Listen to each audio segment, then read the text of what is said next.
Hi guys. So now I'm back, and today is day two of our live stream where we're coding our arbitrage training bot using Claude AI. So let's have a quick recap for those of you who have missed yesterday's live stream.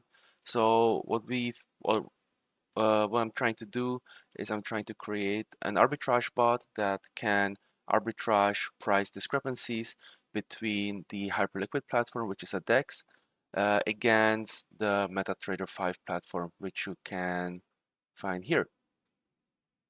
And so yesterday, what we've did is we've wrote some code using Claude AI, where we've created the exchange connectors for the HyperLiquid client. And so right now this bot is sort of running and working, and I'm still like testing the execution and the hedging between Hyperliquid and MT5. And so if you're more interested in the strategy and how it works, you can check the link in the descriptions. I've added the link to my webpage where you can read more about the strategy. And so today what I'm trying to do is I'm going to let this bot run, and I'm also going to test some of the trading and hedging functionalities of my trading bot. And also what I'm working on right now is a new dashboard application.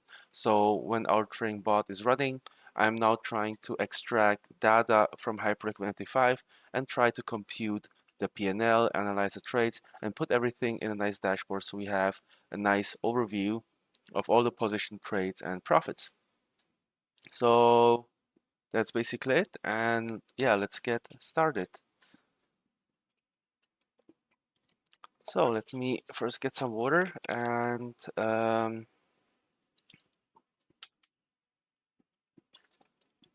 yeah, so before I start, so by the way, thank you for guys who've subscribed to membership yesterday. I appreciate your support a lot. And one of you guys asked me where I'm going to upload the code, right? I mentioned that I'm going to upload GitHub. So the GitHub project is like in place, and I think that by the end of this week, you guys will have then access to the code. And in the meantime, I've added the files to my Discord server. So if you're let me have a look right here. So if you're already on my Discord server, you will find the files to my hyperliquid arbitrage.zip and also the Rebel market making file .zip, and you can try the code for yourself. But these are just the raw files for now. So I'm still need to like create a README file, create some documentation, and ideally a quick tutorial so you guys know exactly how to set it up yourself. So anyways, maybe let's start with showing you actually some changes that I've done off stream. So after yesterday, so if you remember yesterday, we've had a little bit of issues with placing trades algorithmically.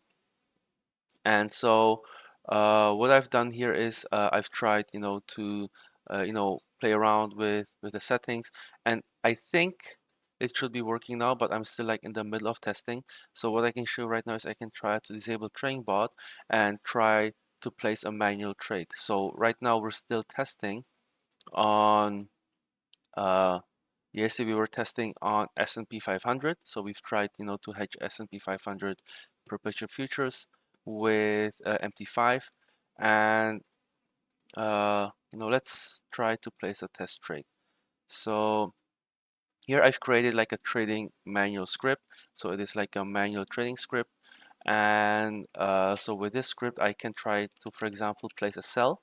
So we're trying to sell on Hyperliquid, then I will set the amount to 1, so it's actually 1 unit of S&P 500, and the target spread is the like target price difference I want to capture. And so to explain a little bit in detail what I mean by that is that, like on this chart, I can rerun this chart, but let me show you.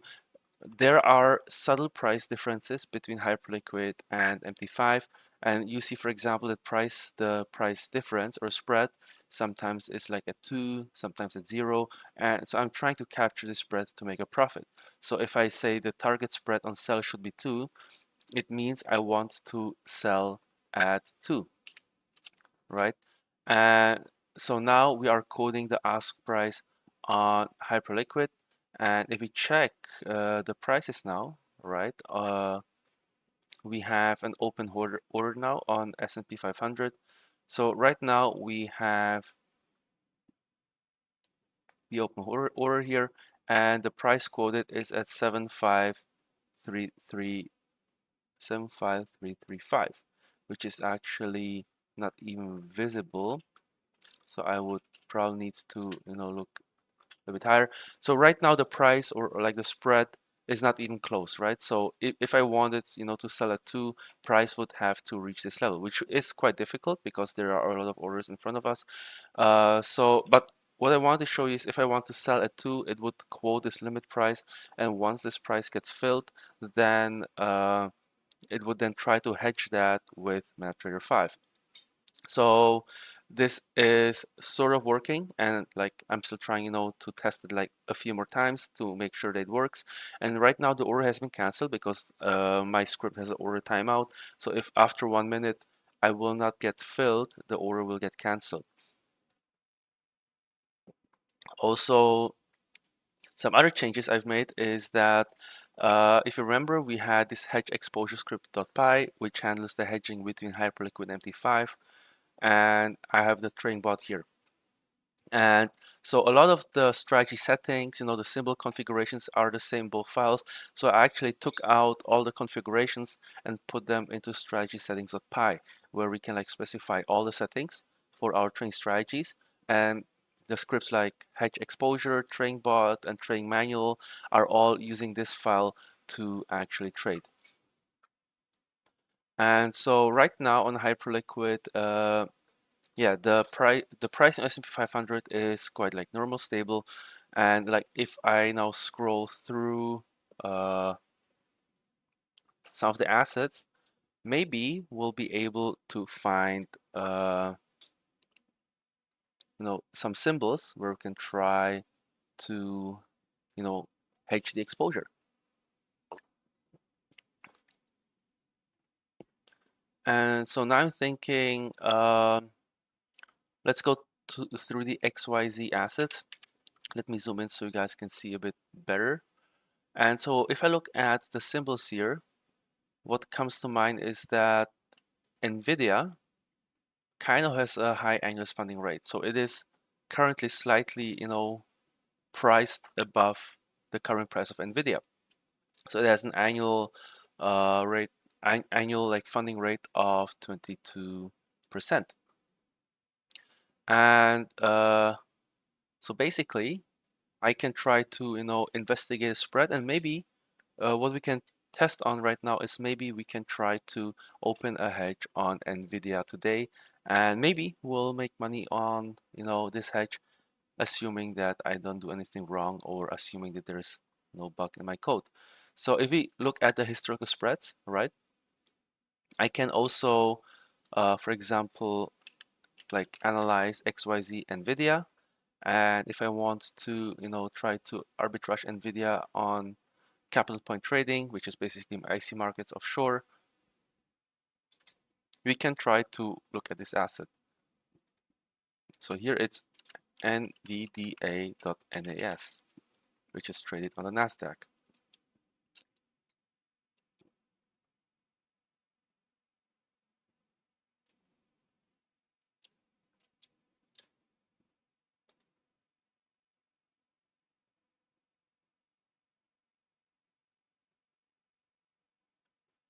Okay.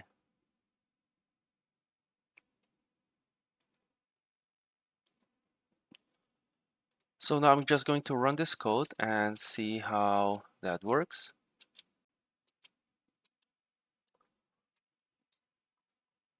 One second, guys. I'm just testing the stream quality and the connection settings. So I'm just investigating some things.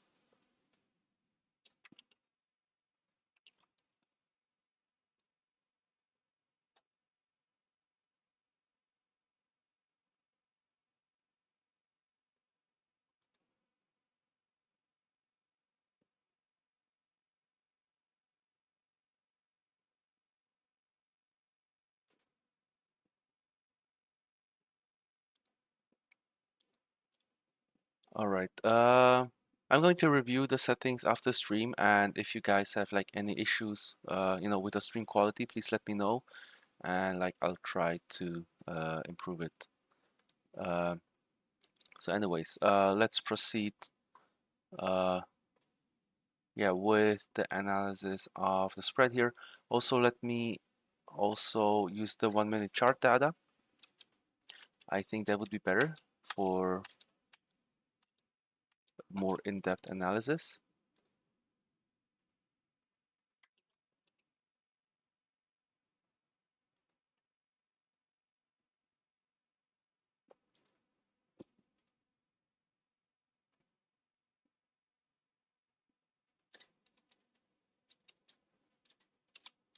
Okay, so we're still not receiving any data for xyz.nvidia.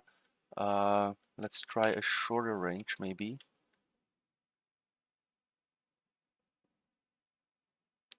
Okay.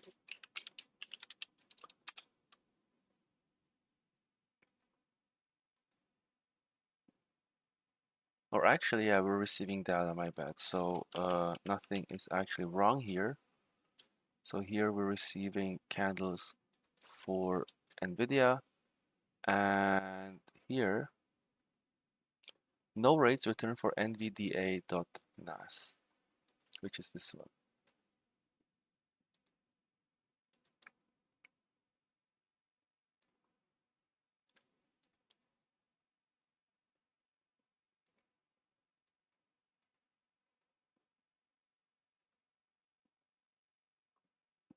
So we're not receiving any candles from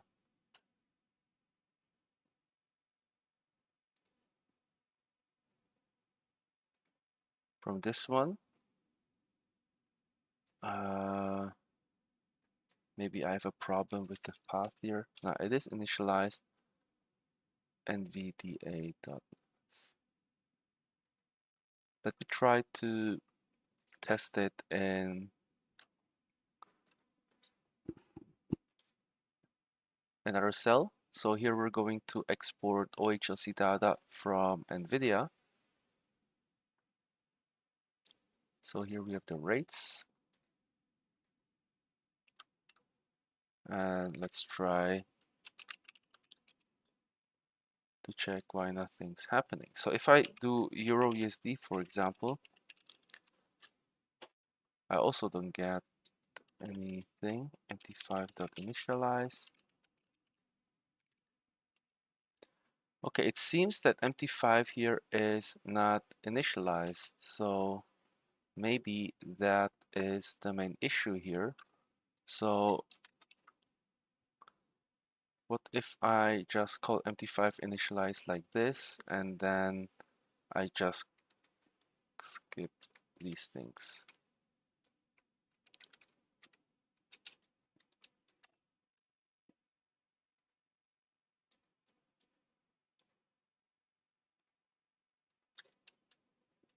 And so now, so we're getting data for Euro USD,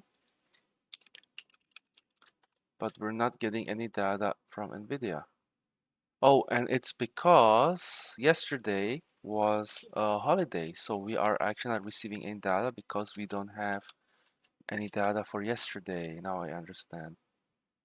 So yesterday the market was closed, and so for that reason we don't have any data. And so now if we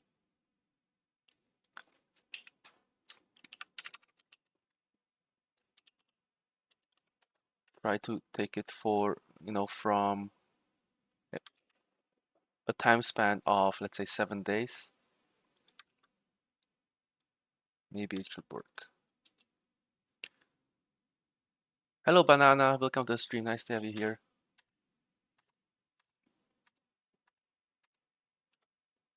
Okay, so finally things are working quite nicely.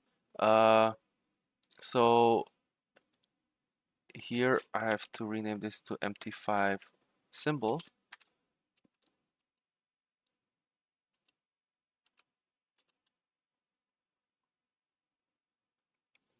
And so HyperLiquid doesn't return enough data. So maybe let's try a 7-day period. And now let's also like try to take 15-minute data samples from MT5. Oh, now we have it here. So what you can see here are the Nvidia prices between HyperLiquid and MT5. You see that the like price data moves together in sync. And so, but what we can also see is that like there are some minor discrepancies, and because we are like talking about 15-minute data, right? So there might be some you know, price discrepancies because we're just taking 15-minute snapshots, but overall we can say like, okay, maybe Nvidia spread is between -1 and 1, so we can try to, you know, let's say sell the spread when it's at 0.5 or buy it when it's at 0.5. We can try to do that. And so right now what we can do now is we can try to apply a training bot strategy, right? We can try to like change the strategy settings. And if I look at the price now, Nvidia on HyperLiquid is 217.18, and on MT5 it's 216.87. So right now there is a difference of like 20 cents. I think it's 20 cents. So let me actually try to, you know, just test the script. So here in strategy settings, I'm going to change the strategy settings to Nvidia, and I'm going to try to open a trade there. And so here we're going to trade just one stock to test it out. And yeah, let's say we want to buy 2 stocks. So it's nothing too expensive. It's actually very cheap. So here we can like experiment quite easily. So let's enter at 0.3, exit at 0, and then we sell when the spread is 0.3, and again exit 0.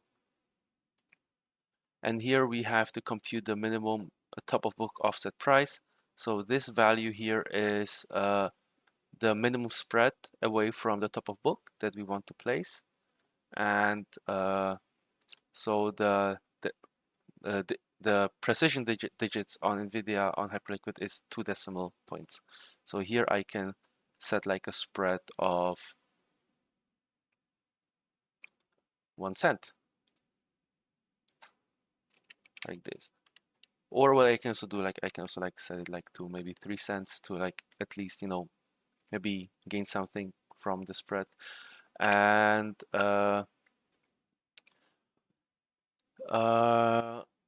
here we have the hedge threshold units. Let me also see what is the minimum contract size on Nvidia on IC markets. And here the volume step is 0.1. So we can have fractional shares equivalent to 0.1. So therefore we can hedge in 0.05 increments.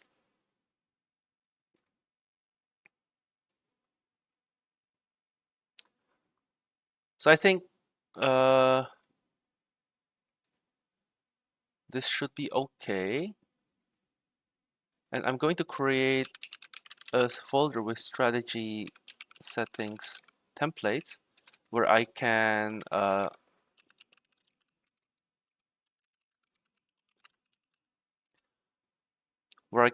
create a copy for strategy settings for individual symbols, right? So here I can use strategy settings Nvidia. And so if I want to trade Nvidia, the next time I can just save it in the templates here and I don't have to rewrite it again. Are you Vietnamese? Yes, I'm Vietnamese, but I live in Prague, Czech Republic.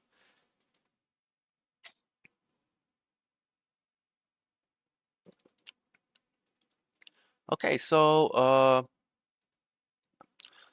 let me try to create a manual test. So here in trading manual, I'm going to try to create a sell position with a manual script, and I'm going to set it to one stock. And let's say I want to sell at 0.3.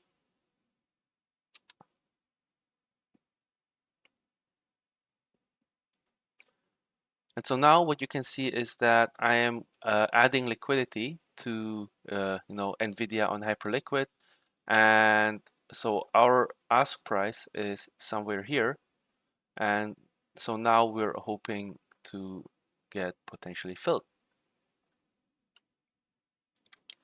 And right now it seems that like the price is a bit too far, so it's 217.66. Here is 217.43, so we're like only 20 cents right now, so it will take a bit of time to get filled. And so what you would do in this case is like I can run the trading bot and then like right now let it run the entire day, and hopefully I would catch a trade. So right now I'm at the top of book now, and maybe I have a chance to get filled very soon. Okay, so now I got filled, which is great. And so now we are short one stock on Nvidia. And like what we can't forget is like we still need to hedge that position. So right now I was like still testing the hedging with Nvidia. So let me also try to, hedge the exposure on MT5. And now as you can see, I also opened like one stock on MT5, which is great. So now what I can try doing is I can just try to let this script run and see how it will perform. And I hope that it will perform. So here we are like still testing, so I can like remove this. And let's say we can actually afford to open much more, right? So right now the margin requirements on Nvidia, right, is just $9, so it is not that much. So what I can do theoretically is I can maybe open up to 5 stocks of Nvidia. So let me go to the strategy settings, and let's say I can like open up to 5 or -5, and we're going to quote it in one stock increments. So let me now go to the trading bot file and let me run this trading bot.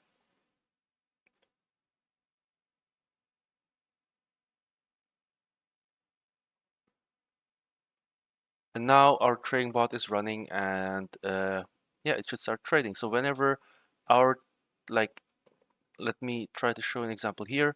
So we are buying when the spread crosses below -0.3, and we are selling when the spread crosses above 0.3.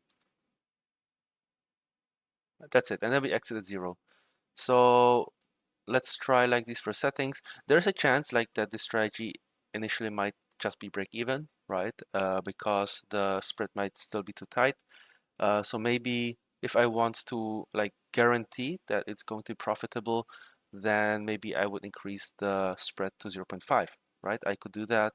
And I'm like also still testing on my local machine. So I'm still like using my office machine. If I want to have like even faster connection to the exchanges, then I can deploy this script somewhere on the cloud, for example.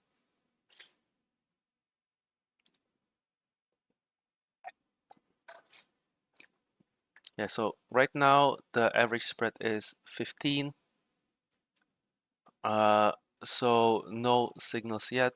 And in the meantime, I can, for example, also maybe look at other symbols, right? So so Nvidia was a nice example. And also on Nvidia, what you see is that we're going to have a funding rate countdown in 5 minutes. So because we're in a short position, we will also make money on the funding rates. So here in funding history, what you'll see is that it's basically like swaps MT5. So in roughly 5 minutes, we should make a little bit of money on our S&P 500 position. And because yesterday I finished testing on silver and so on. I can actually now close these positions because I don't they were just here for testing. So here we made a little bit of money, which is kind of nice, but this was just for testing purposes only.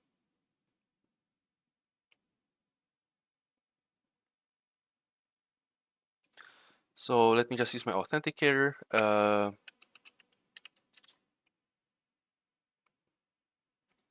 And now I'm just going to try to close my silver position. Small one, $79 profit. Okay, Nvidia, let's make sure not to close that one. And we're closing our S&P 500 position.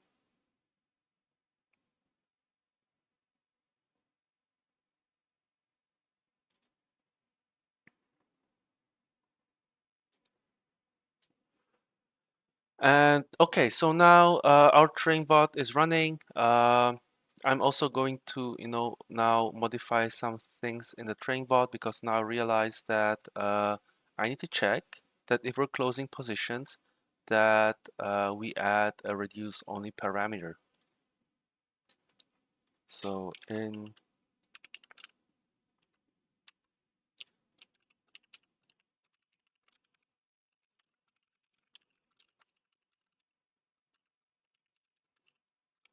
only parameter to ensure that we are reducing exposure. So here what I did is I prompt Claude to modify my train bot file, and what I'm doing here is I'm trying to add a reduce only parameter. So when we're actually exiting our position, we add this parameter so we don't open like extra exposure in the opposite direction.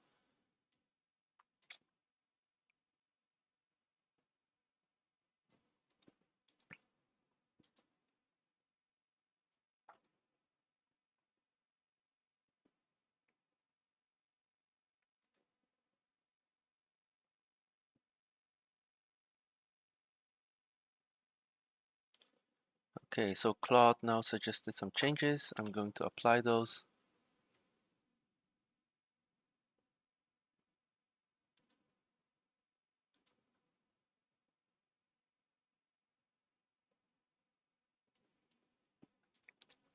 Yes, I want to apply reduce only to my train strategy.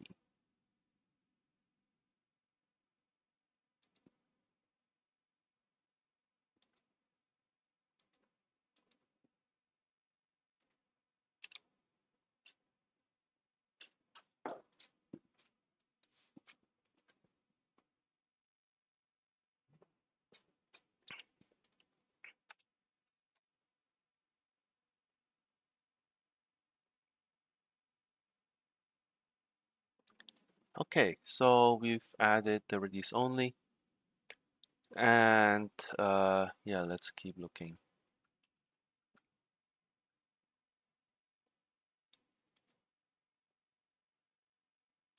So now I'm thinking like, now we're just waiting for trading bot, to open some positions, and like we can't force it. It can happen like now or in a few hours or maybe just tomorrow. And so what we can do right now is like we can look at like different markets and look, for example, at a symbol with high funding rates.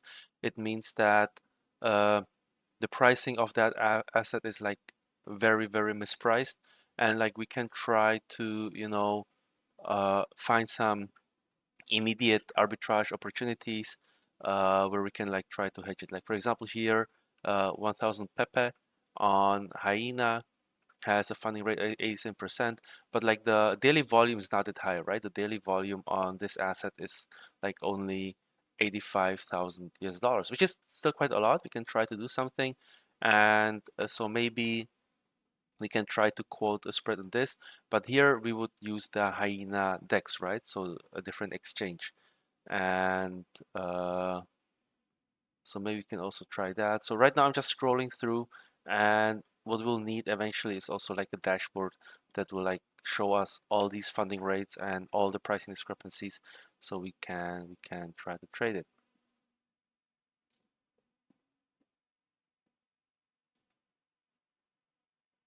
So now I'm just browsing, as I said, WTI here has also a 28% funding rate. That could also work theoretically.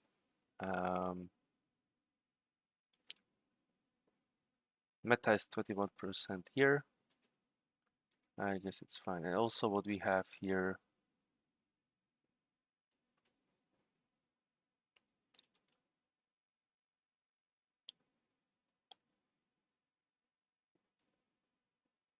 all right, so right now, oh, looking at platinum actually looks very interesting. Here the funding rate is also 31%. Let's check the price of platinum. So here it's 1952. And here I think the symbol name is XPT. It's platinum 1947, 1953, 1952. So here it could work, but platinum is like very expensive IC markets. Here we see that the spread is $5. I think that wouldn't work yeah, that well.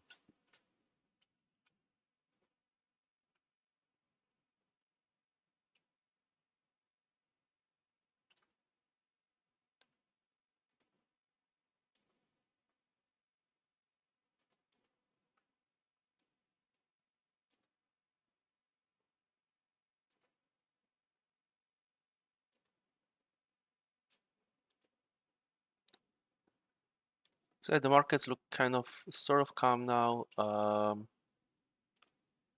Tesla is also interesting, has a negative funding rate of 10%. That could work.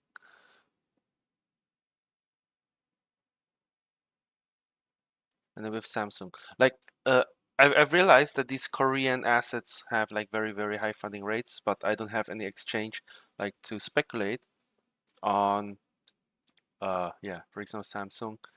So maybe some Korean viewers can suggest how to access Korean markets where we can try to hedge it. All right, and here we have JP225. Here we have an 89% funding rate on JP225 USDC. I think we might have a good chance actually finding opportunity to maybe hedge it. 88% is like a lot. So I think yeah, we can try to do that. So the thing is, one side of JPY is worth 65,361.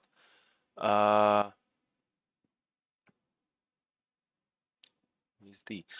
So actually, I think that's a really good opportunity. So let us try to hedge JP225 today, and I think we'll have very good chances to make money on this trading setup. And now we see that the funding rate, we've opened a test trade on S&P, no, not S&P 500. I'm trying to close that on Nvidia, right? And we received like 1 cent in funding, right? If you look at the funding rate, here with our Nvidia, so we receive 0.0064 USDC. So this is the funding rate arbitrage I was like talking about. Hi, do you have your algo bot? Yes, right now my algo bot is, I wouldn't say trading, like it is trading, but it's still like being tested. And so right now it is like actually trading. And so right now I'm trying to use my my scripts to try open a hedge on JP225. So that would be very interesting. So here, when we look at like IC markets, we see that JP225 is available. And here the current spread is 4. That's absolutely okay. So here we have 65490, and here we have 65419. So it is heavily underpriced. I think you have more chances of money in profitable bots than doing this, right? This is just for fun.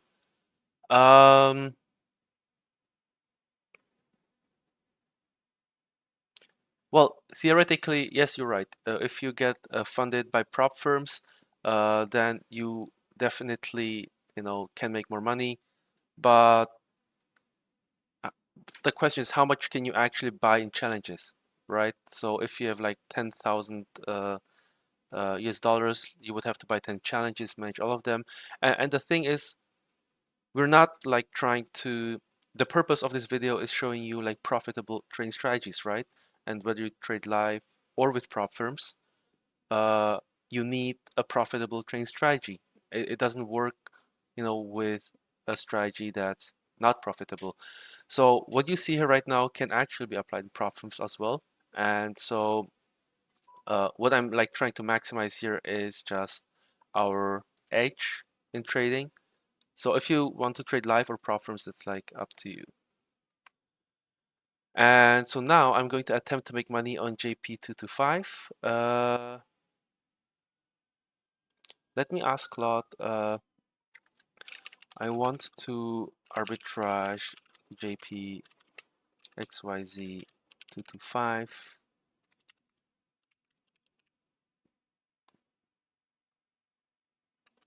with MT5 JP 225, but XYZ JP 225 is denominated in USD and MT5 is denominated in JPY. Basically, how can I adjust the size based on this difference?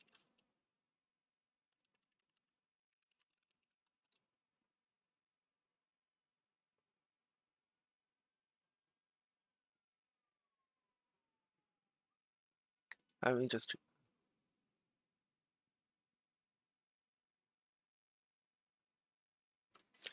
But there are better ways to make strategies such as strategy quant, which with a recent build for his core MCP and other components speed up a bit. Okay.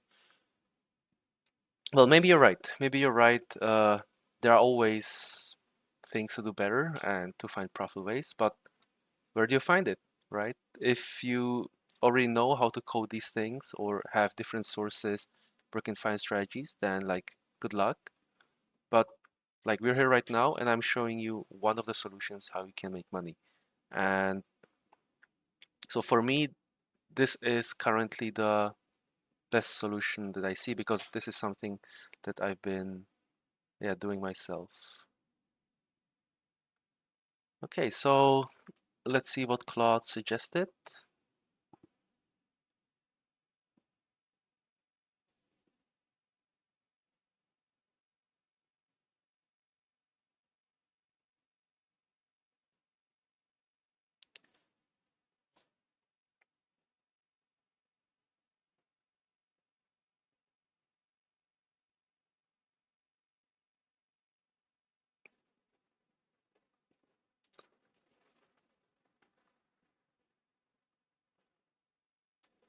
Okay.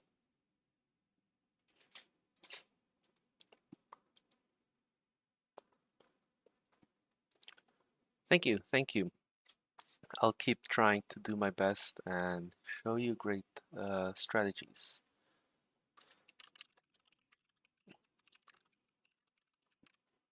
What I mean is that if I buy one XYZ JP225, the size of the position would be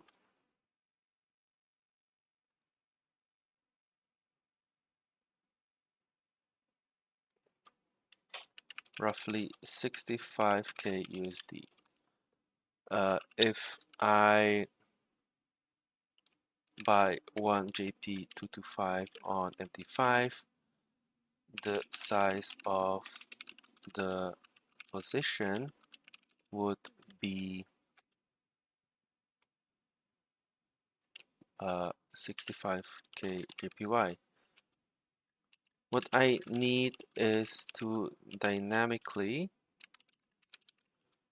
update the size of the amount of XYZ JP225 based on the current USD JPY exchange rate.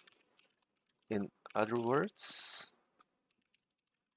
I want to sell 1 divided USD JPY exchange rate, and by 1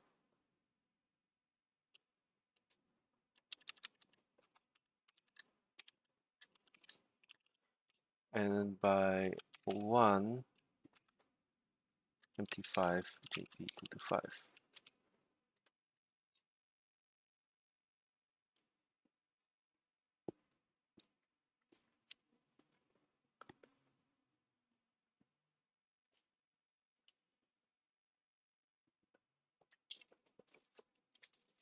Hi from Mexico. Hello from Prague.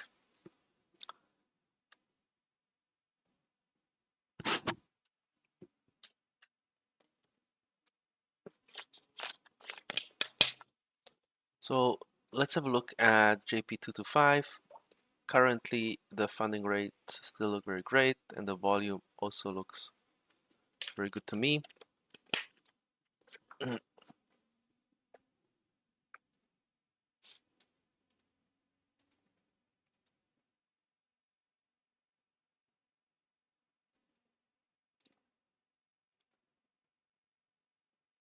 Okay, Claude is still thinking. And like what I can try doing here is I can like define the order size myself, right? I can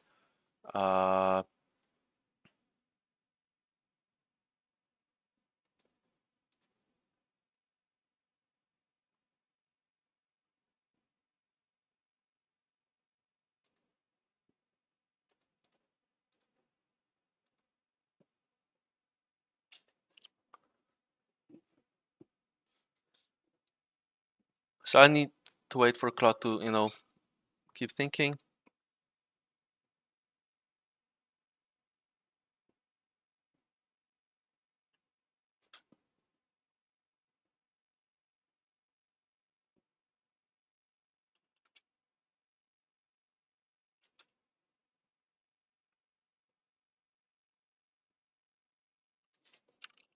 I want you to implement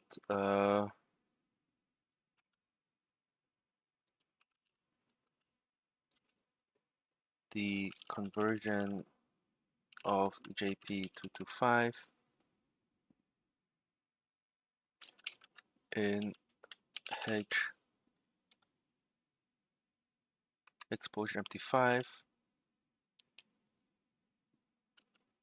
For example, if I go short 0.01,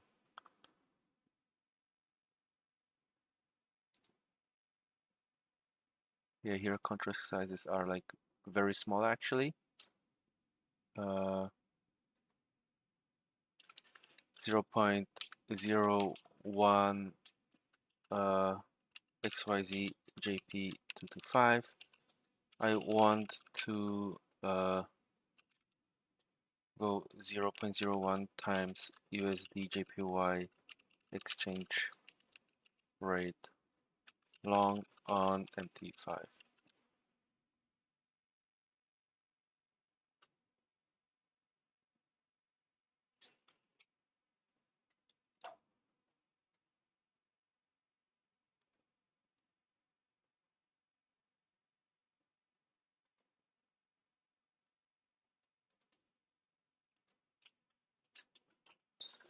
Right, so we're doing this conversion here.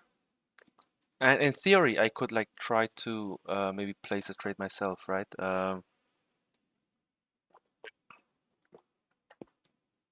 So what I mean by that is, in theory, I can go to like this MT5 contract size. Sorry, the size is 1.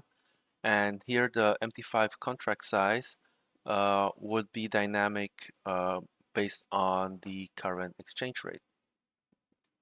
So right now, the exchange rate on USD JPY is 159. So I would do like 159 here, right? And then the volume, we have to be like very careful we would do like 0.001 volume for testing.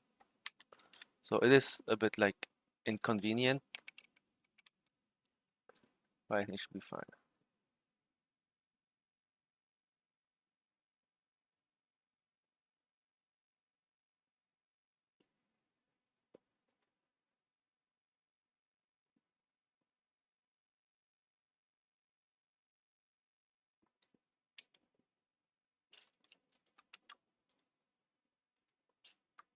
Actually, no, I don't want this. Escape to cancel.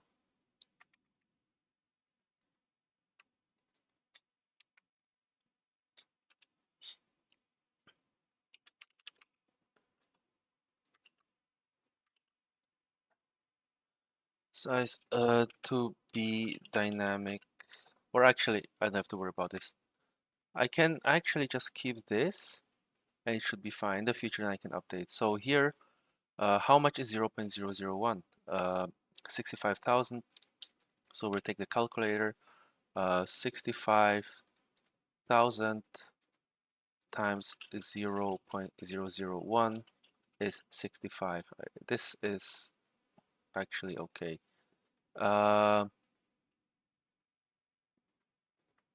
Okay, so let's test this. I'm going to disable algo trading so I don't accidentally place a large order. And I also have to check the minimum contract size on JP225.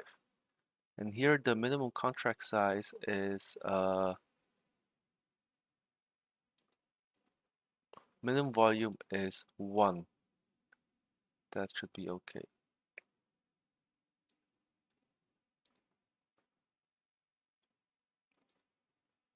So now let me try to run this. Well,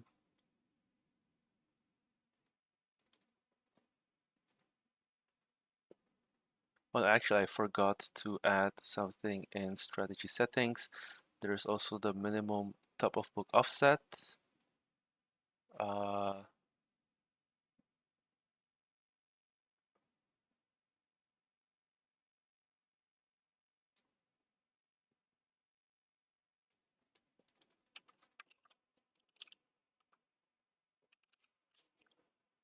Strategy settings. So here the minimum top of offset would be set, let's say like 2, maybe 10. This is fine.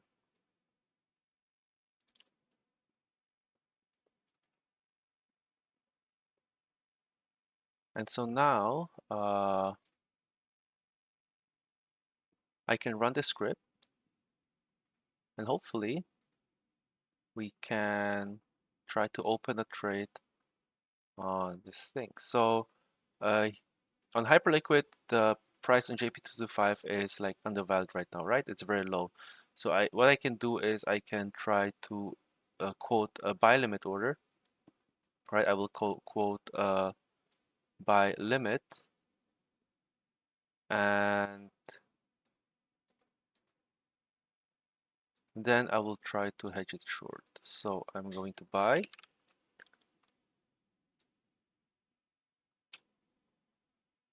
Amount, now I have to be very, very careful for 0.001. And my target spread is going to be, we are 65,400, here we're 65,470. Let's just say like minus 50. And then we'll be, you know, at least at the top of book. So here, order massive minimum order value of $10. So it seems that this is kind of weird. So because here we have the size of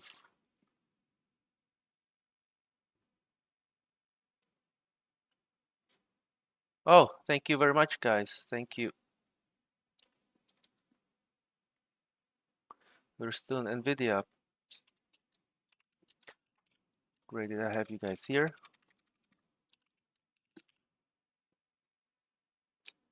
Series JP225. So let's try again. Thanks a lot. Let's try restart this. All right, we also have the print here. So here we buy, we do it at 0.001, and my target spread is like, let's say at -50.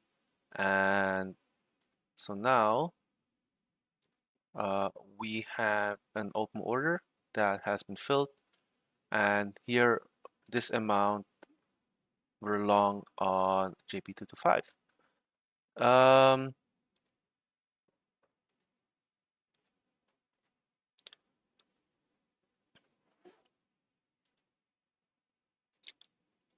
Bye. My colleague's leaving now. Or actually, I don't have to worry about like these positions for now. Let's just leave them there. They're hedged.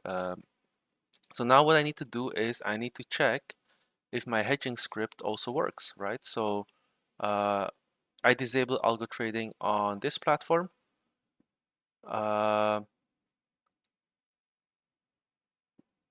And so here in these settings, strategy settings, I also need to, so right now the exposure difference here is 0.001. And so what we need to do here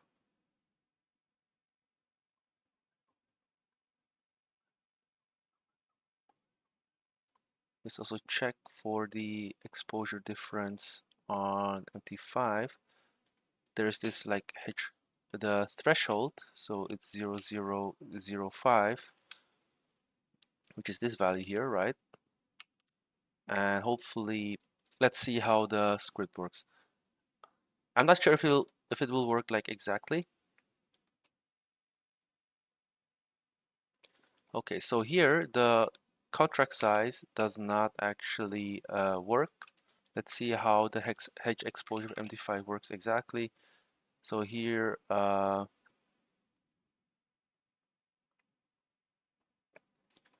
we have this amount.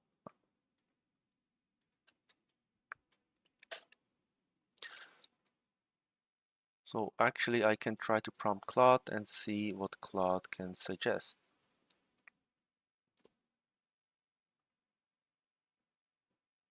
So the position value is 65 USDC, which is like not that much.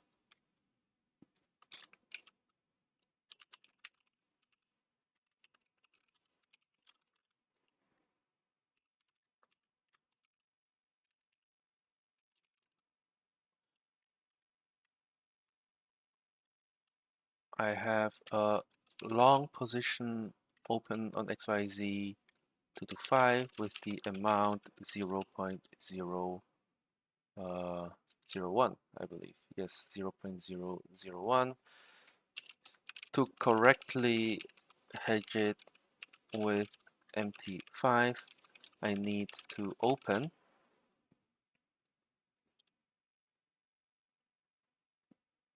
uh, 0.001 times 159.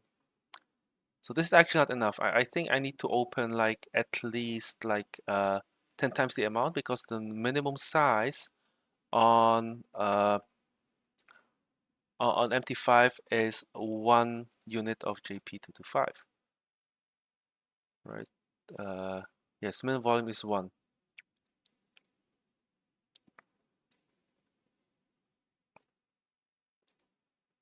Or actually,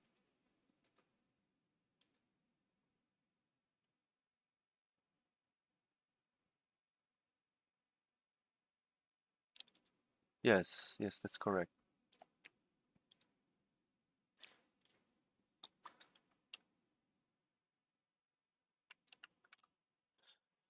I need to open a position on MT5 that is a HyperLiquid amount times USD JPY.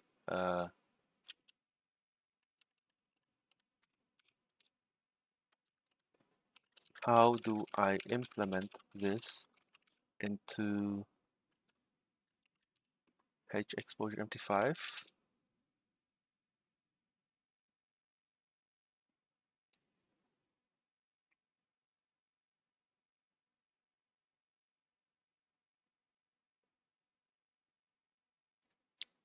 So basically with this script, I can actually try to open like more positions. Actually, I'm going to open a position that's a bit larger, so we can then actually try to hedge it correctly. And so here we have 0.001, and I will probably need like 10 times, roughly like maybe 7 times the amount. So I will quote 0.007 as my buy limit order. So here,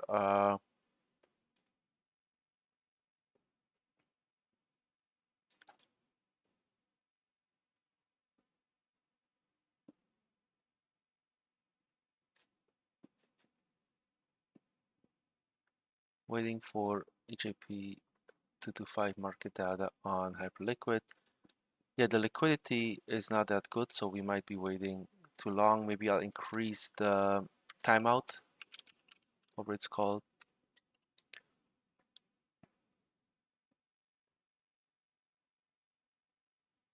Okay, now we got something.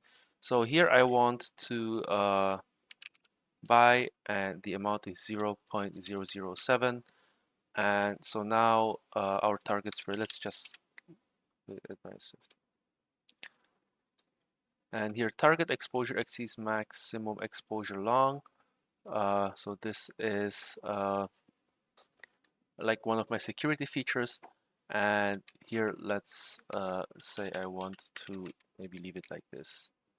So now let's try to rerun this again. Let's see, maybe Claude finished. All right, guys. I'm going to go for a big bathroom break. Be right back. Quick bathroom break, and I'll be back in a few minutes. So thank you for waiting.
All right, so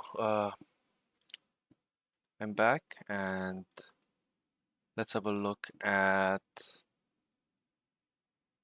the changes here. So here we're trying to apply some changes with the FX symbol.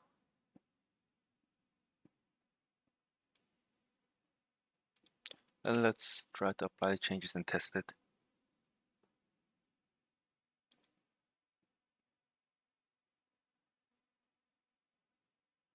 Right, so if you guys look at it, this is like a very low liquid asset. So it has on a daily volume of 1.8 million US dollars.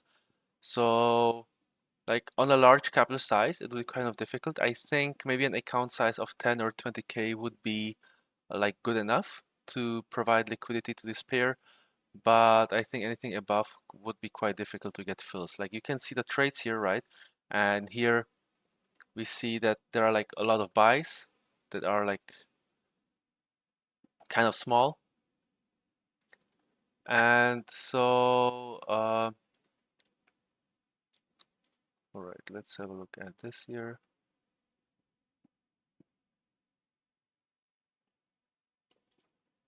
Okay, we get this FX rate. And let me go again to trading bot manual. Let me open a larger position, and then hopefully we can then try to hedge it against MT5.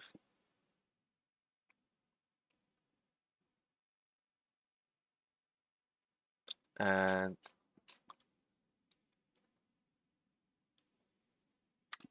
let me also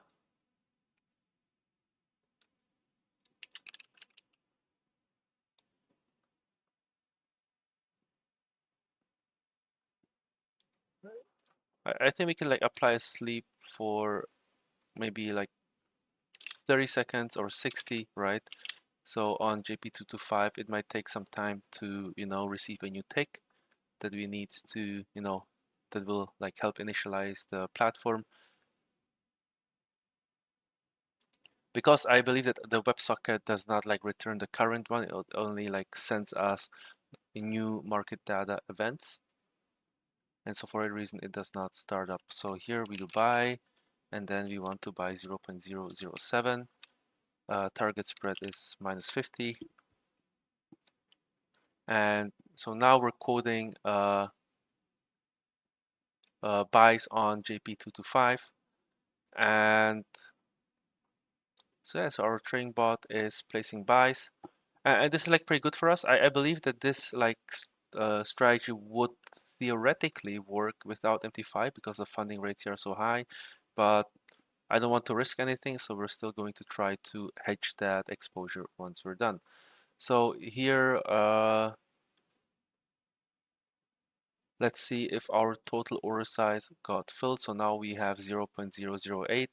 So in theory, if I multiply 0.008 times 159, which is the current exchange rate, it's 1.2, right? So to hedge it, so this is the value in terms of MT5 contract sizes, it's 1.2.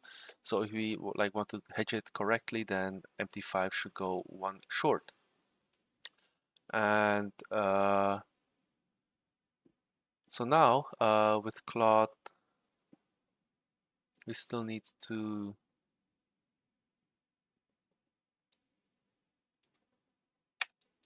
apply the changes.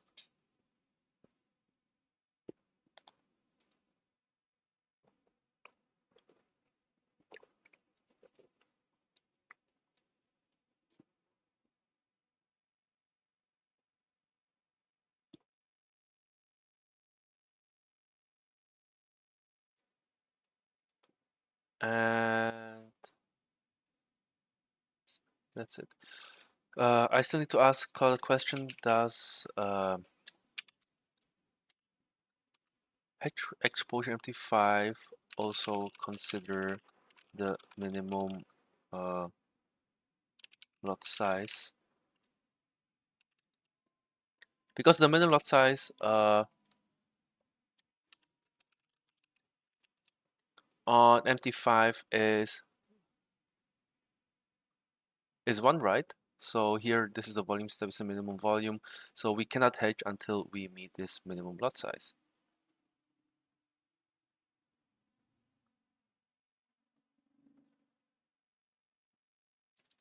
And so in theory, if I run this script, let's see what we get.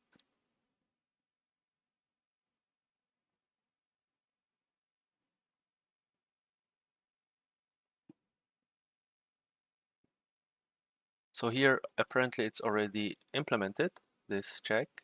And so let me run hedge exposure with MT5. So here we're trying to hedge, but all trading is disabled by the client. And so here the size on the HyperLiquid is 0.008 times this USD JPY exchange rate, which is 1.2.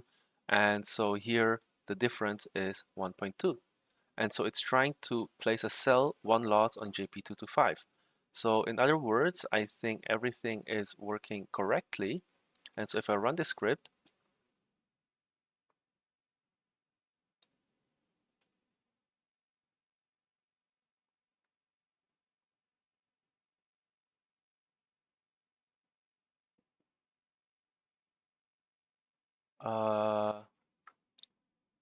so now it is getting into a continuous loop, but here we see that it works, right? So now our position is successfully hedged.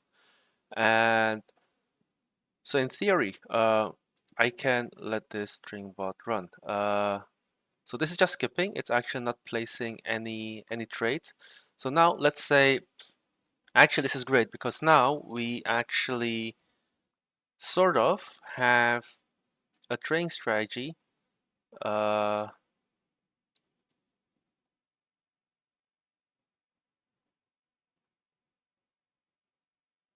where we can actually make money on this pair. So let's see the current margin that's required to hold this position. So here the margin on this position is just 25 US dollars, which is amazing because in theory I can now try to open a much bigger position. Of course, I don't want to open a position that's too big because then I'm risking a margin call. So here you can see the on this chart the liquidation price. So basically on the hourly chart, price has to drop to this level to cause liquidation, right? And here what I can do is I can like adjust the leverage for my symbol. So I can try to reduce the leverage to increase the liquidation price such that our strategy does not get stopped out. And so I can, for example, say, okay, I can like either add margin to my account, which will increase the liquidation price. So there's no on HyperLiquid there's something called like isolated margin, which only you provide margin to this specific asset, or I can try to reduce the leverage. And on like an index, maybe I would use leverage 1 to 5. Which is already on the safer side. And so price would have to drop down from 65,000 to 50 for me to get liquidated, right? And if I like have 1,000 on my account, so in theory I could open 8 times the amount. So that is great. So let's say let's open 5 times more. So here on I will add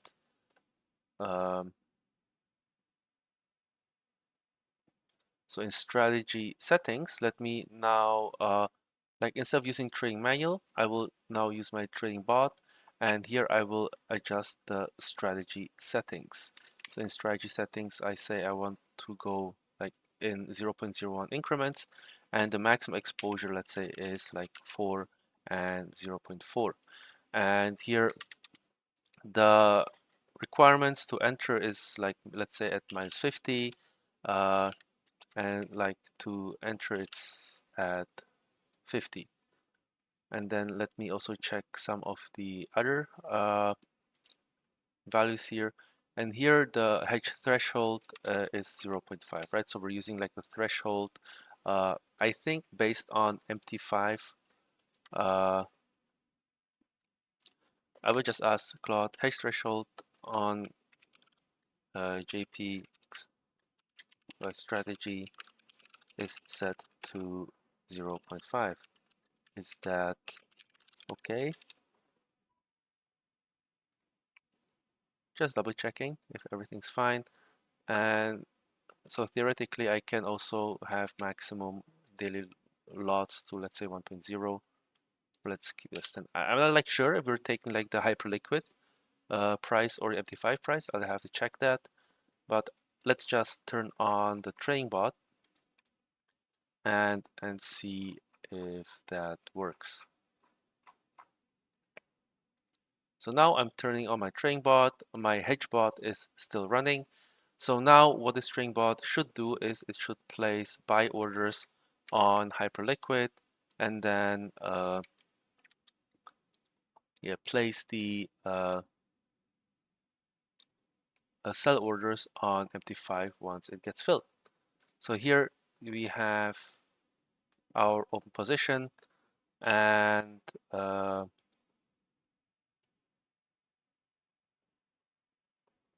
so right now our size is 0.008.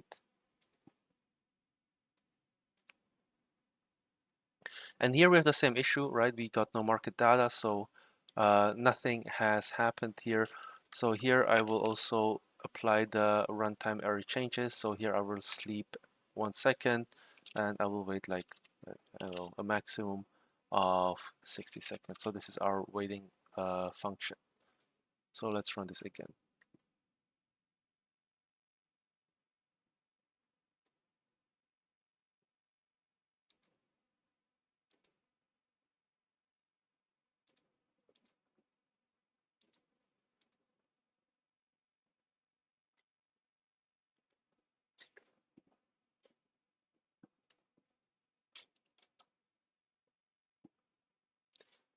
Okay, so now the strategy is warming up. So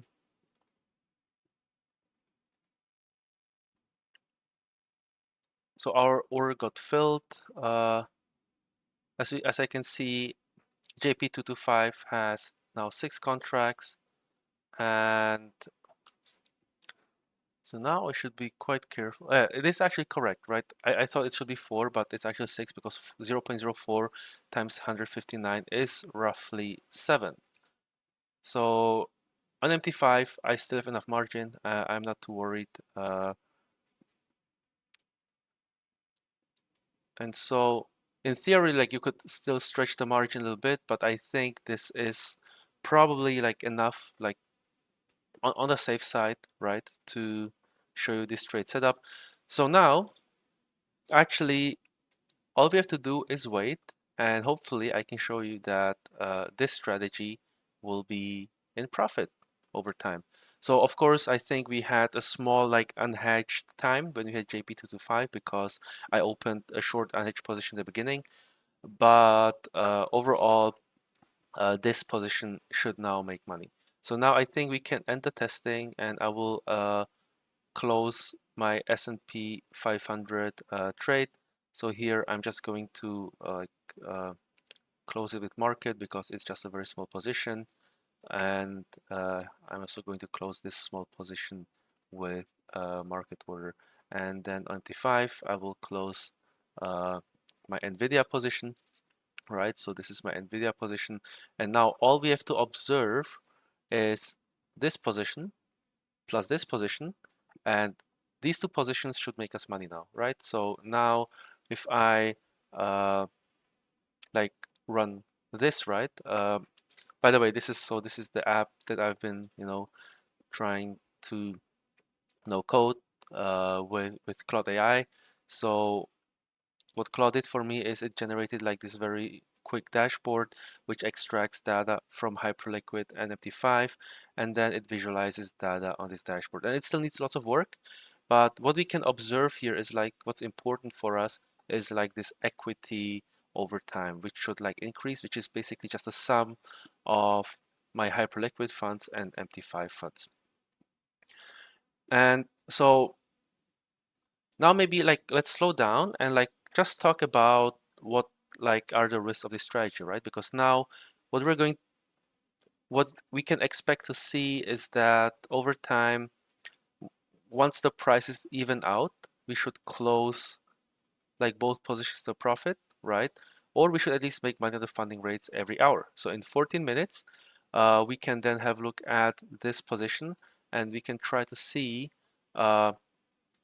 some increase in the funding rates. And of course there are risks, so we can get liquidated. And so if one leg gets stopped out, that would be very bad for us. And like, yeah, we would have to close a position and most likely in a loss. Or right now, this is also something I have to investigate. The prices here are denominated in the US dollars, right? And the prices here are denominated in JPY. So I think to some extent, like we also have a currency risk, right? So we have a currency risk because here we have our profits in USD and here we have the profits computed in JPY. But I think that our hedge bot is actively monitoring the USD JPY rate with every iteration. And so hopefully it will automatically rebalance the both accounts when the USD JPY exchange rate changes. And I think the rate is defined in here. FX symbol is USD JPY. So maybe what I want to do is can you move like this parameter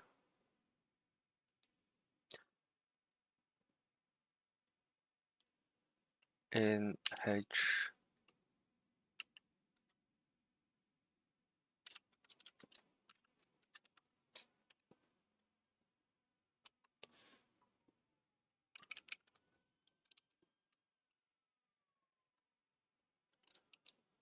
And the reason why I'm doing this, like, I don't know, guys, if it's like laziness, but I think like if I tell Claude to do this, at least Claude will have some context, how I'm working with Claude, and like Claude also understands like the relations that we have to like import the symbol, and I assume that Claude also like understands like the high level what I want to do with it, like that. Okay, I want most of these things to be managed from strategy settings.py. But of course, this something like this is actually an easy task, so some might argue that you can just do it yourself.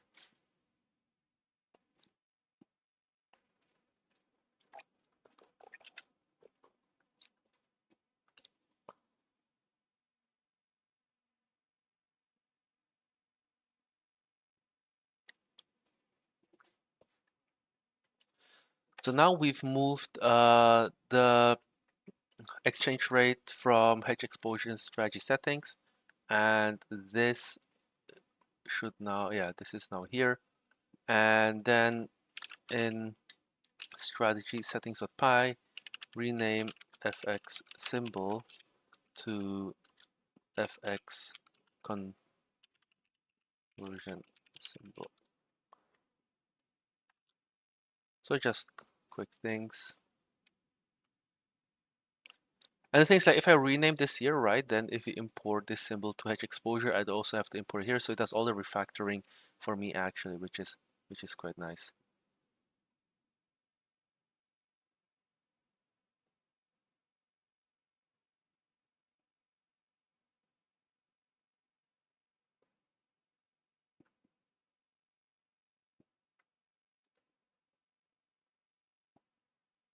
Okay, yes, apply changes. And so let's now have a look at our position. So we have plus 1.58 US dollars here. On my on my MT5 account, I have 0.22. So right now, like this position is like fully hedged, so there shouldn't be like anything, any issues.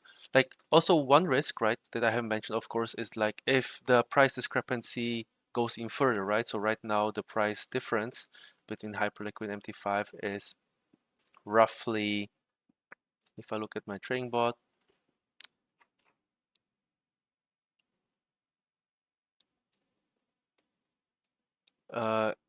it's roughly 125. So what can like happen is that it goes like even more, right? So we would be stuck in a floating profit. So in case we get a margin call and the spread between those two assets is still high, that could also cause some issue.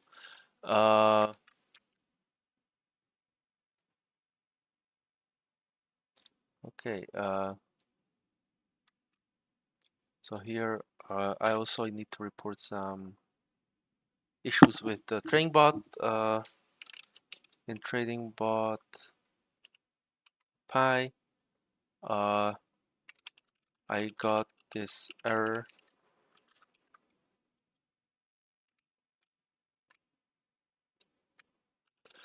And so I have to tell Claude this is due to min lot size on MT5. Can you this issue?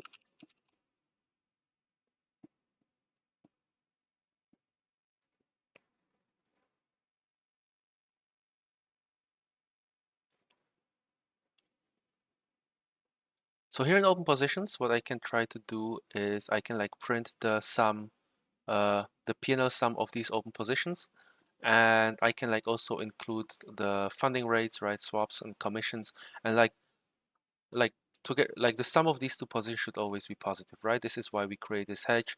So then when the price reverts, we should like ideally close these two positions in a profit.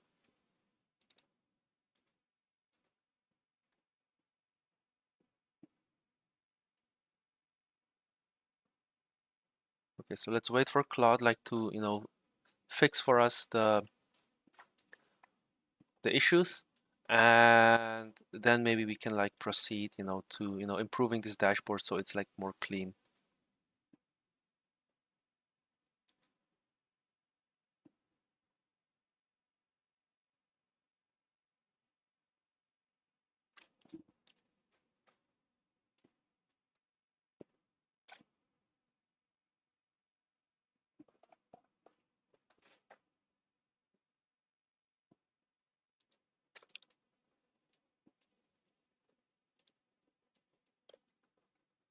And so in 7 minutes, we're going to have our first funding rate, which is great. So we're going to hopefully make money on the first funding rate, which you will find here in the funding history. And so I'm going to show you in 7 minutes, yeah, the profits.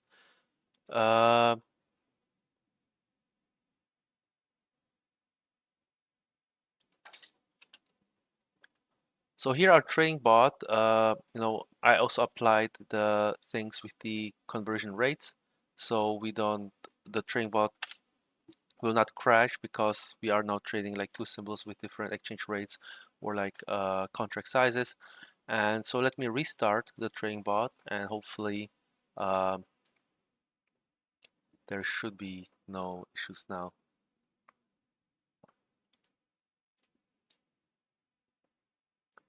All right, so now the trading bot is running.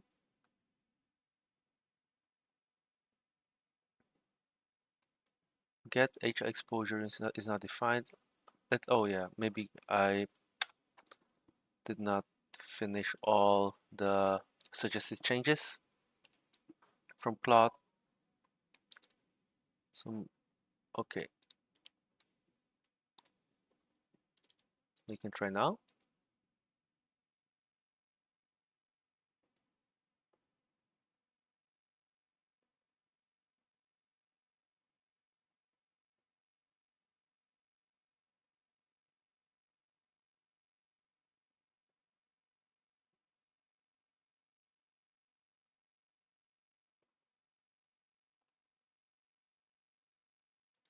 For some reason, we are actually selling on HyperLiquid. I have to investigate it. Let me cancel just in case. Maybe the limits are a bit too close.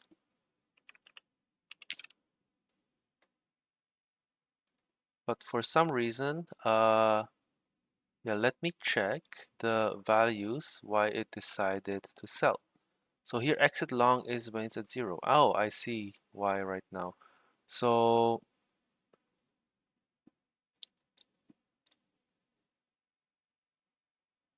So what's happening here is that the average ask was at +1. I mean, that makes sense. So everything is still according to our logic. So let me also check like my average entry price between HyperLiquid and MT5. So here our entry, if I try to calculate it, is 65285 on HyperLiquid minus 65329. So our average entry is minus 44, which is great because I provided in the stretch settings that I want to enter at minus 50. So we are $6 worse than we hope, but it's like quite close. So this is pretty good. So maybe what I should do is maybe I should enter at like 100 and try to exit at 0. And then I think this would actually create quite a nice scalping strategy. Also, I see that JP225 used to have like quite a high spread, right? The spread is $32, and the spread on IC markets is 4. Nothing's wrong, guys. Actually, this is very good because maybe we can just try to create like a very, very simple market making script, right? Because the spread is 100. We can actually apply market making by just buying at a good price and selling at 0. So here, this asset might actually be really, really good for us. Like, do you see that? Like here, the spread is 119. On IC market, spread is just $4. So what I'm going to do actually is I'm going to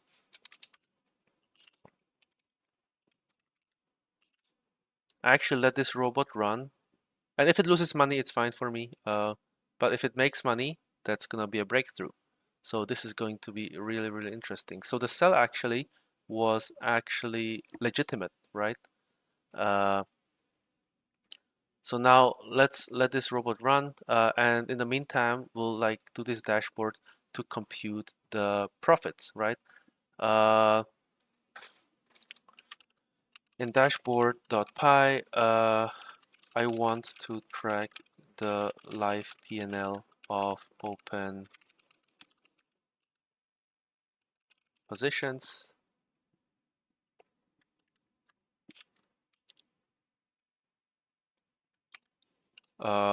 Based on the symbols in strategy settings.py. Also show me the realized P&L for today for these assets. You can start dashboard.py from scratch again.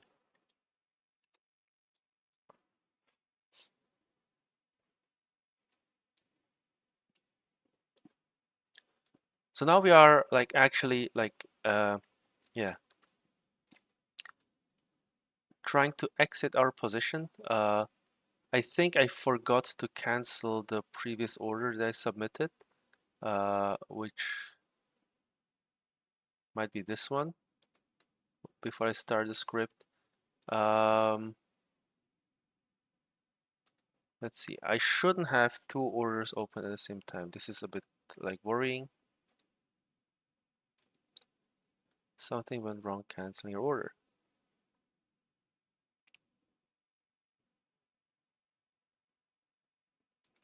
Right, just cancel these orders.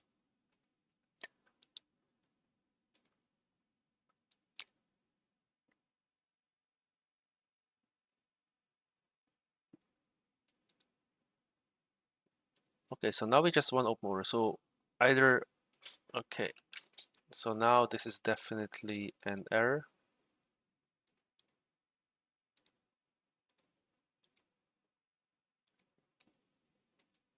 But yeah, the spread is super high. This is like super good.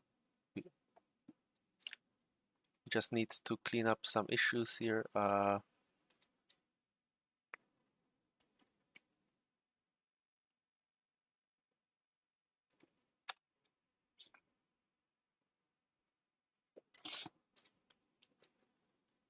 And then we should be able to make money on this pair.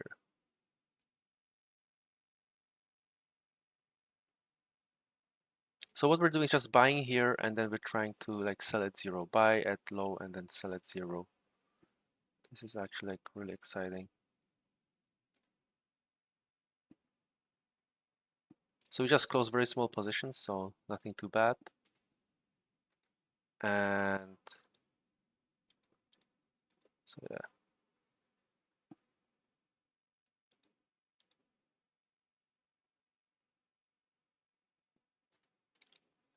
Okay. So in dashboard.py, let's run this first. See what we have.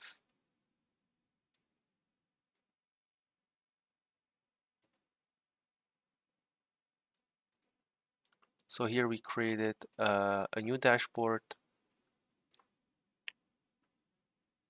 And here currently we have the P&L of both positions. So it's 1.67009. I didn't include commissions yet, but I think if we close this position, we should be in profit. I just need to, it's actually not done yet.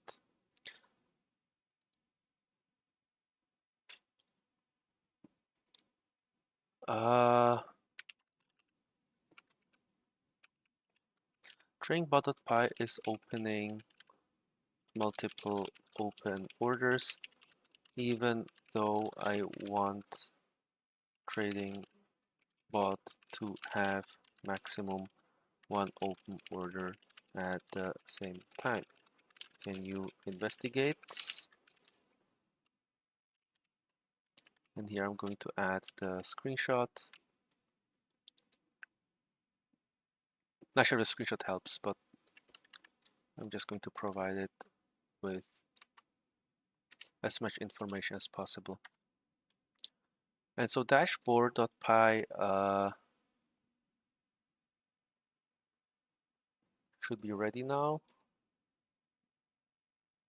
Okay, so here we have a new layout of the dashboard. So here we have the live P&L. So here we have +2 on HyperLiquid, and we have -14. So combined, our floating P&L is +1.79, right? So this value here should be our profit. And here we have our realized stuff. Okay, I will then remove the remaining components. I also need to add into the dashboard in dashboard.py, please add the sum of funding rates for today for the specific symbol.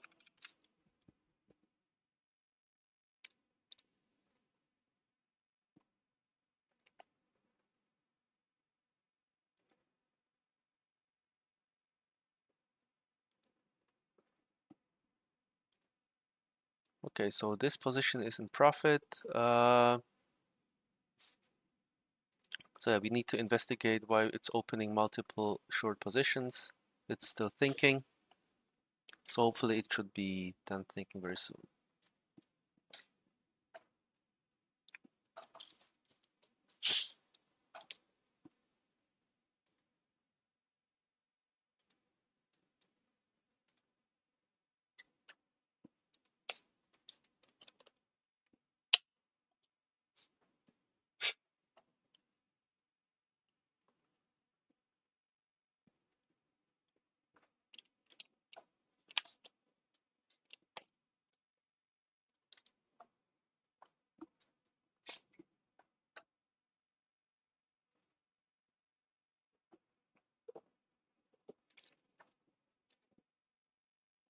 All right, guys, so also our funding rate looks okay now.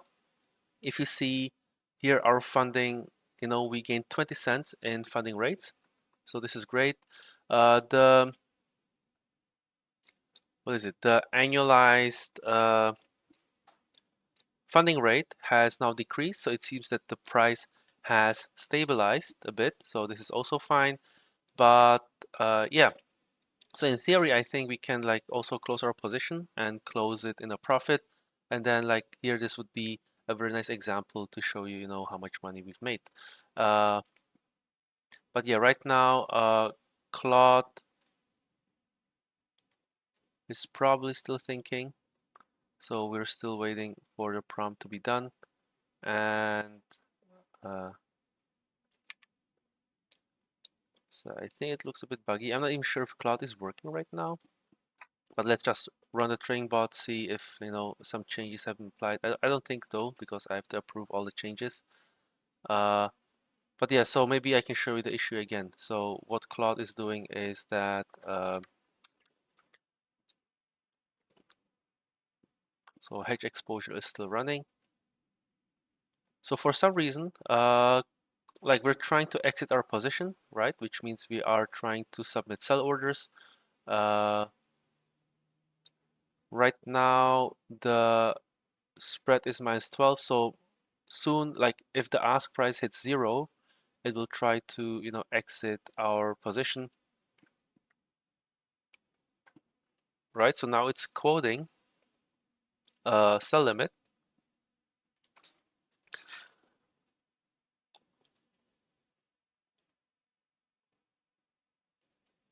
which is getting filled, and like for some reason, right, we now have two open orders, right? And this is something that's annoying me, so we need to get rid of this somehow. So for some reason, Claude does not successfully cancel existing positions.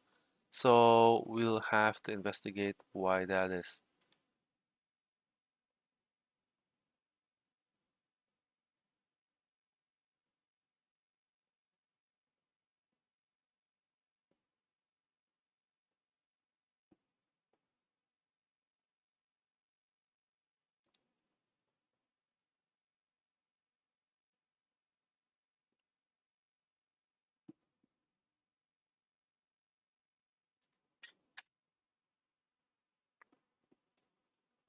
Okay, so Claude suggested a change. Let me run the trading bot again.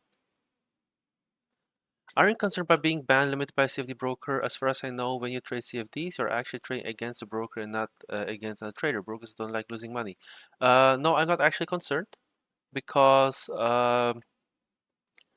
well, the myth that the broker trades against you like could be correct because of course winning traders I mean most traders are losing money, right? So the broker trades against you, but if the broker identifies that you might be a winning client or like your risk is too high or you open big positions, what they start doing is they actually start a-booking you, right? So they actually transmit your trades to the real market, and so they have these options to protect themselves against this. So I am not concerned at all. And like if the broker is trading against me, I can just try to find a different broker, right, who is actually good and legitimate. So now it seems that my script is trying to buy again because yeah, the spread is really huge. So what I'm trying to say is that if you look at the trading strategy, right, we're buying at 100 and we're trying to sell at 0. So right now my trading bot seems to be buying at -100, and so I really need to like finish this dashboard so we can monitor the entries and exits, right? So average buys for a certain period and average sells. So right now, again, I have two open orders at the same time. This is very, very, very annoying.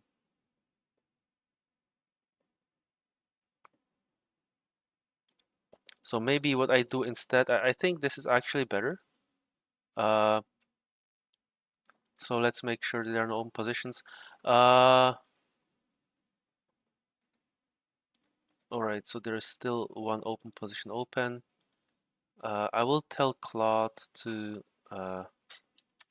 never mind. I have applied some changes without, letting Claude finish it. Maybe I should, uh, have a habit of waiting until Claude finishes. Thanks. Which CFD broker do you recommend for someone in the European Union?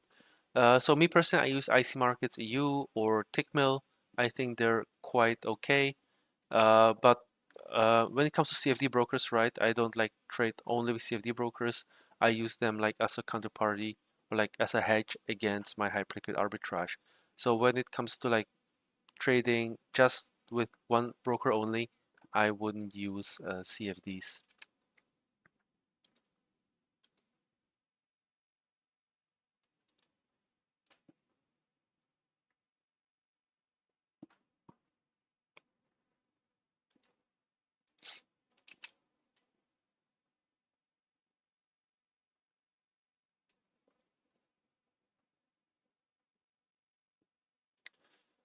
Okay,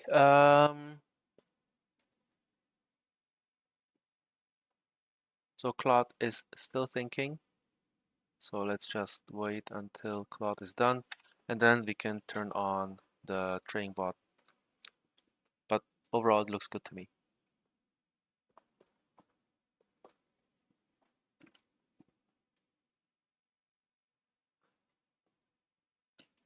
And so right now, guys, I am also like checking out a broker called XBTFX, right? So there's also CFD provider.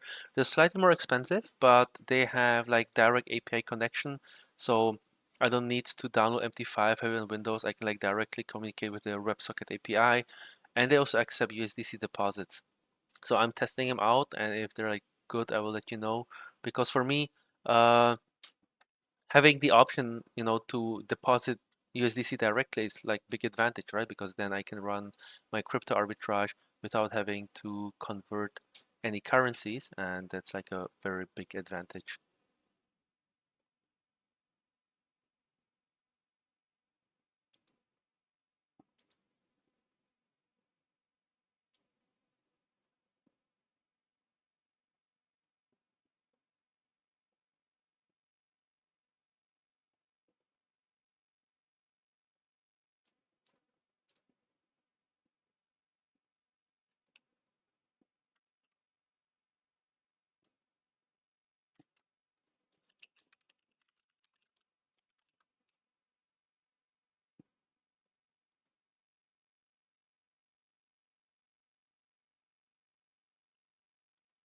Okay,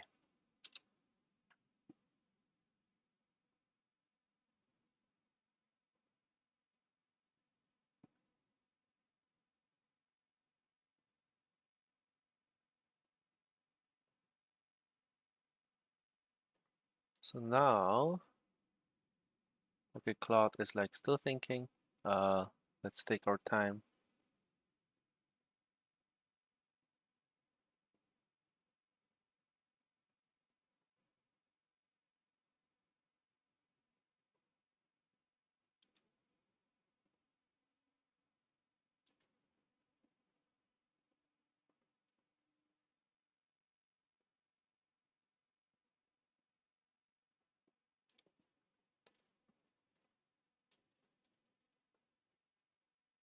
Okay, this is also for the dashboard.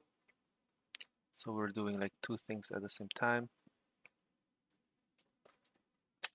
And let's try to run our training bot again. So let's just wait for Claude to finish the inputs.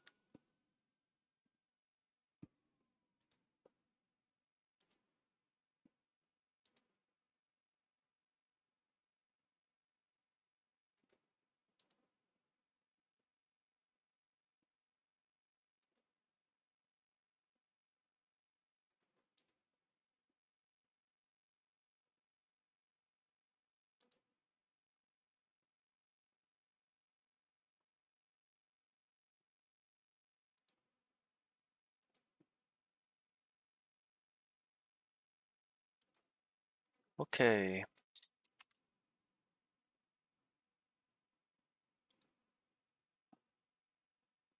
So yeah, but right now we're like $1.7 in profit. That's nice to see. But yeah, again, guys, the spread is huge. I think JP225 USDC might be like a great opportunity trade. Like you don't even need high funding rates. I think we can actually just make money on the spread just by buying and selling over and over again. So I'm like going to try to play around with it because the other symbols, right? They're like very liquid. They have very tight spread, but here I think it's like very easy to, quote the price with a spread like this. because again on IC markets, right, the spread is 4, so we only pay $4, and here we can make 150 based on the price here. So this is like really, really amazing.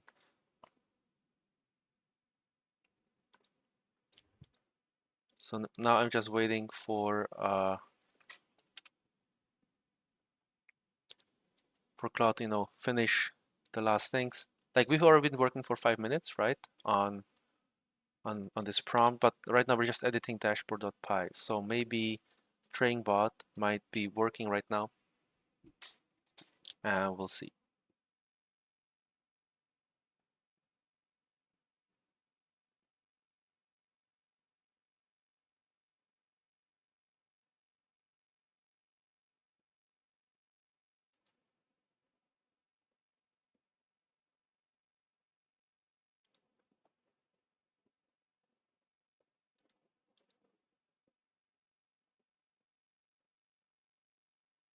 Okay, so let's have a look at open orders. So now we're submitting cells.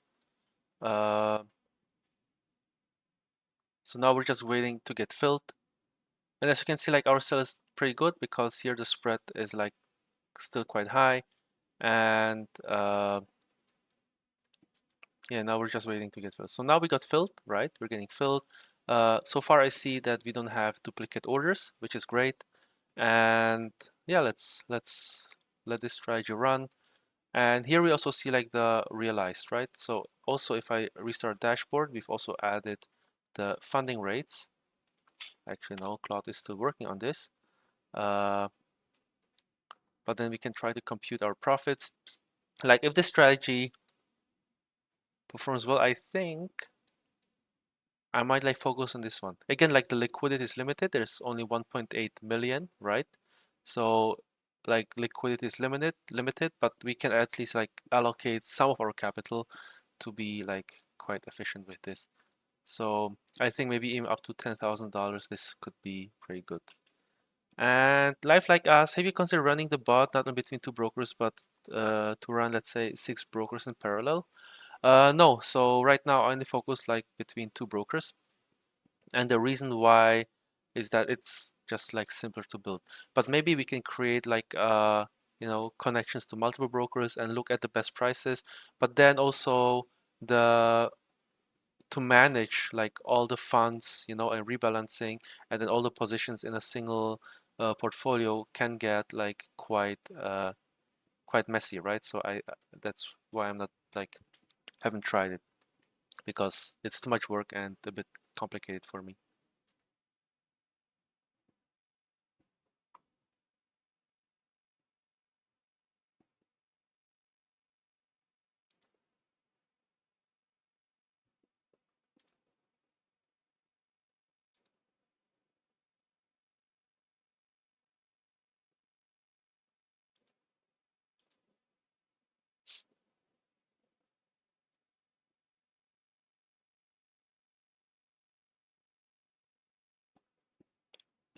Okay, so now we're like submitting sell orders. That is great.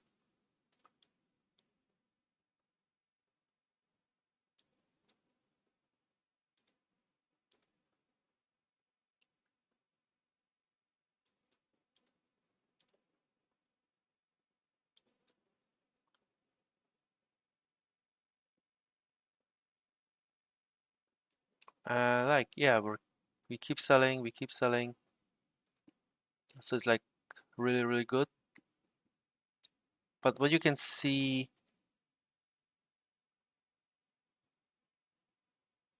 is that it like takes quite some time, right? Like we're not getting filled instant. That's what I'm talking about. Like filling large orders can take quite some time. And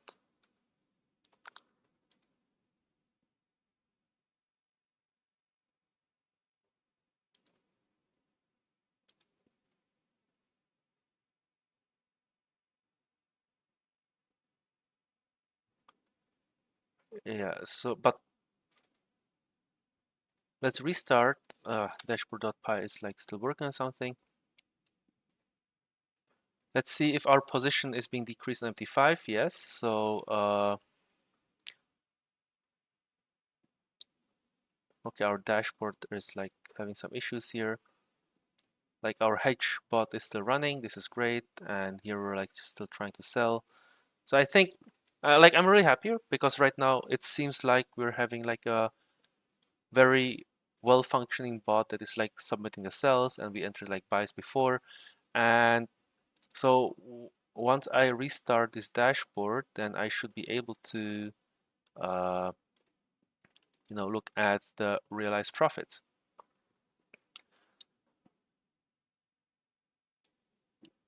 So what you see here is that this is the floating P&L of our position. This is the realized P&L for today that should include the commissions and so on. And then this is the funding today.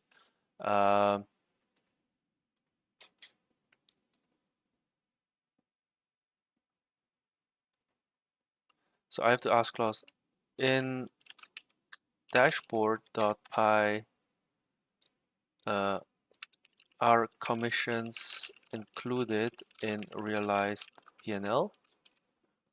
So I just need to double check if the commissions are good.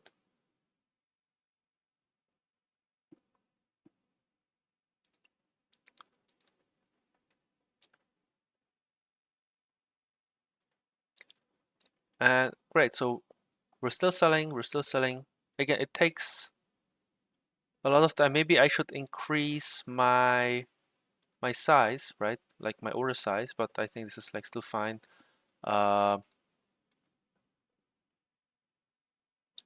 as you can see, like we're here adding liquidity here, and we're hoping, for someone, to, buy from us basically, right? So someone is actually buying from us, which is great.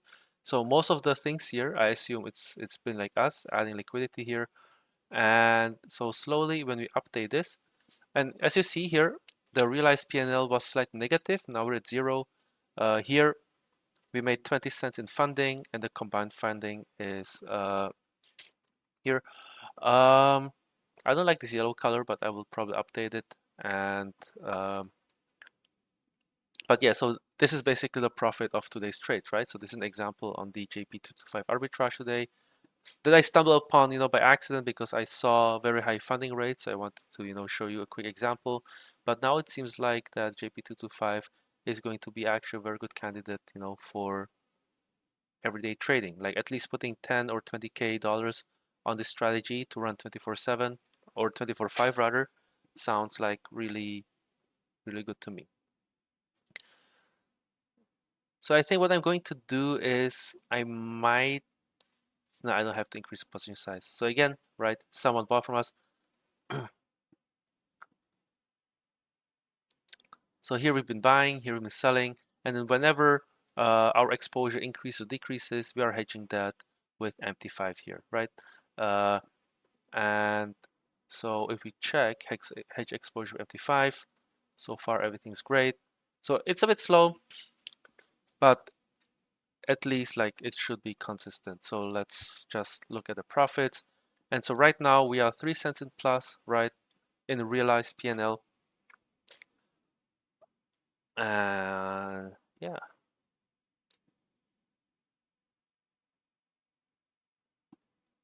I also have to ask Claude,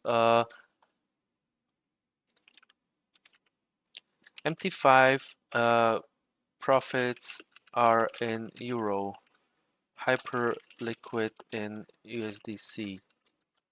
Does dashboard take this into account?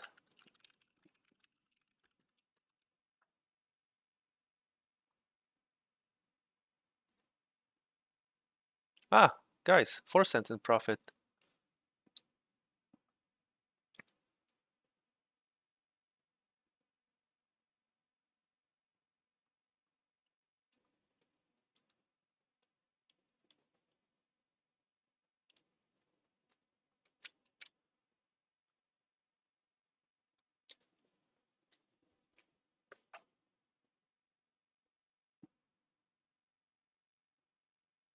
I'm going to tell Claude, can you change the background to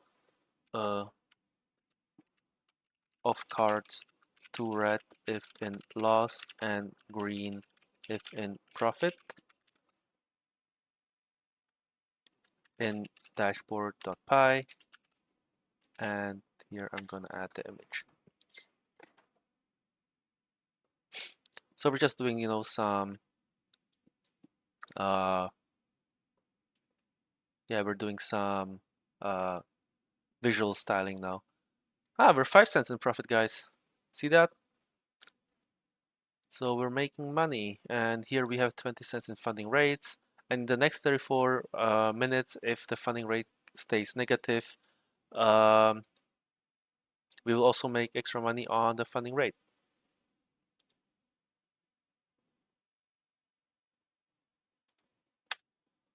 So here I'm going to change the styling. Green's gonna be profit, red's gonna be loss.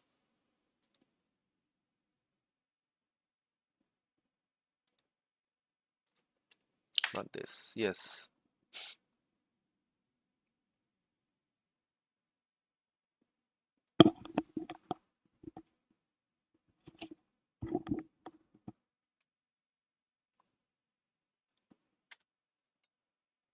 So we're editing dashboard.py, and okay, you're still not done yet. Let's have a look at our trading bot. Nothing's crashing, we're still quoting the selling price.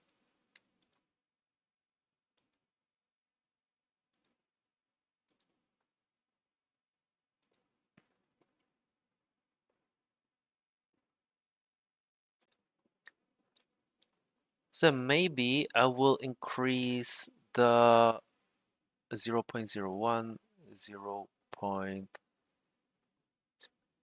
I mean, there's nothing we can do, right? Probably. Like I can like try to increase the volume of my open order, but again, the liquid is like super low. Like people are like buying, selling almost at minimum contract sizes, as I can see. So yeah. So let's just try to let this run.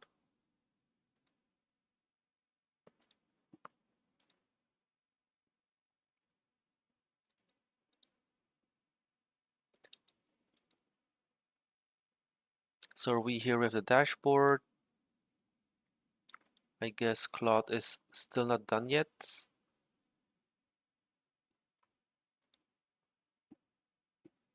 Sure, no problem. I have my transcript.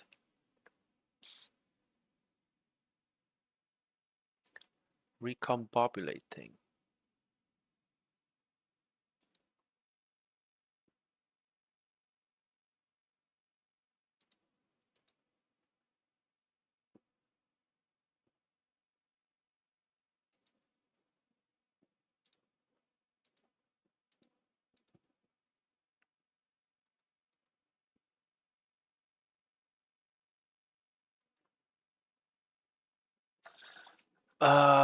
By the way,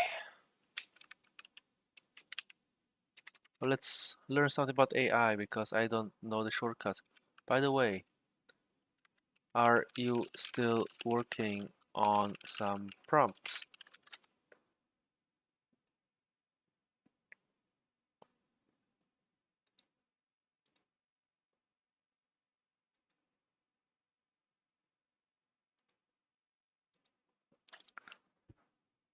Beautiful.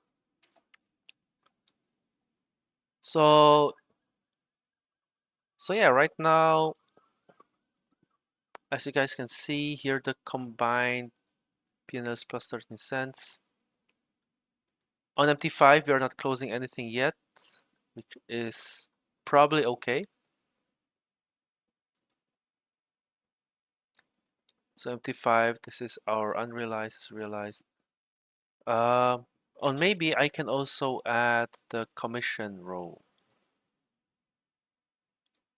Nice.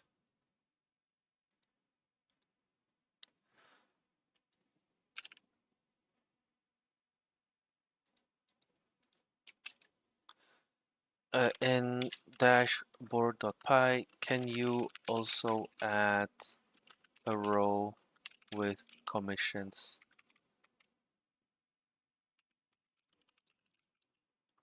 paid today. So I can also see what, how much we've paid in commissions today.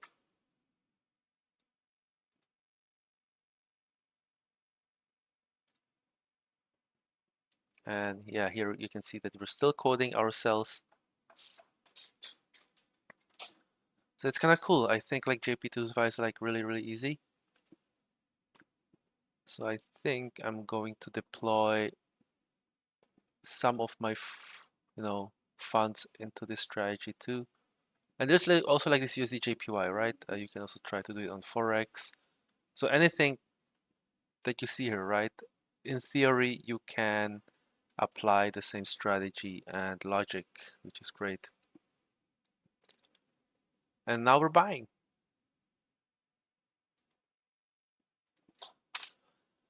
So now the trading bot is buying, which is also great.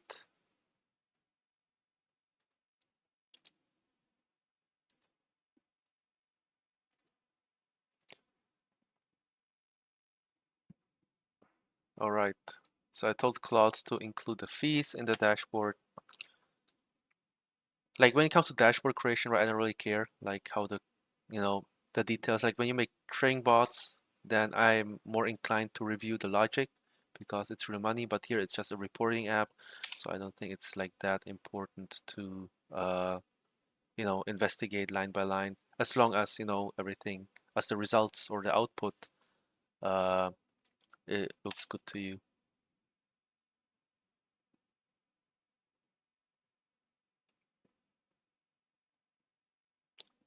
Okay, so apply changes to this dashboard.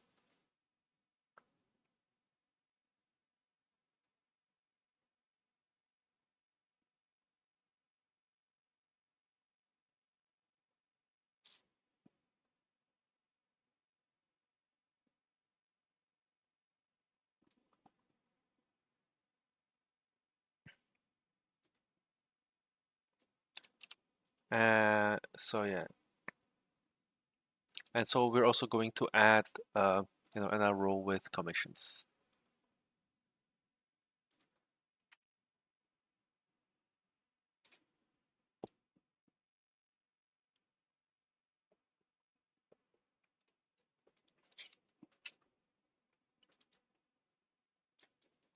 $0.20 in profit in realized P&L. Okay, now we're selling again.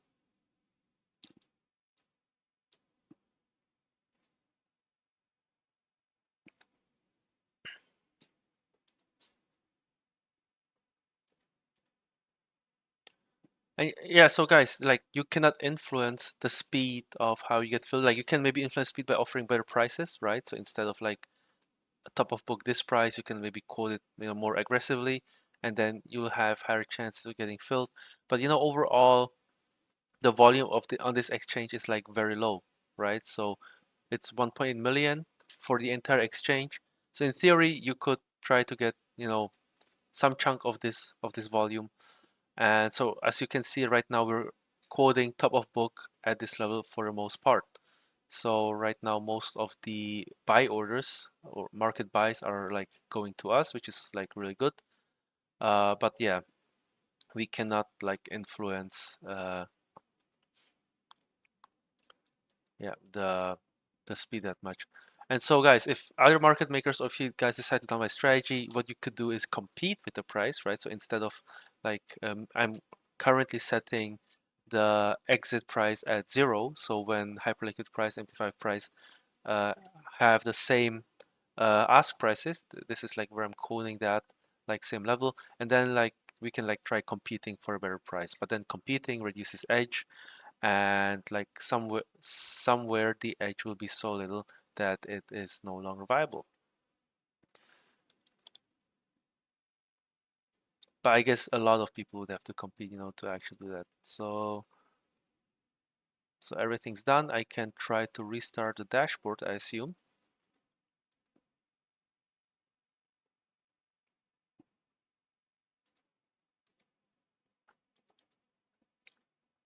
Is Claude still working on something?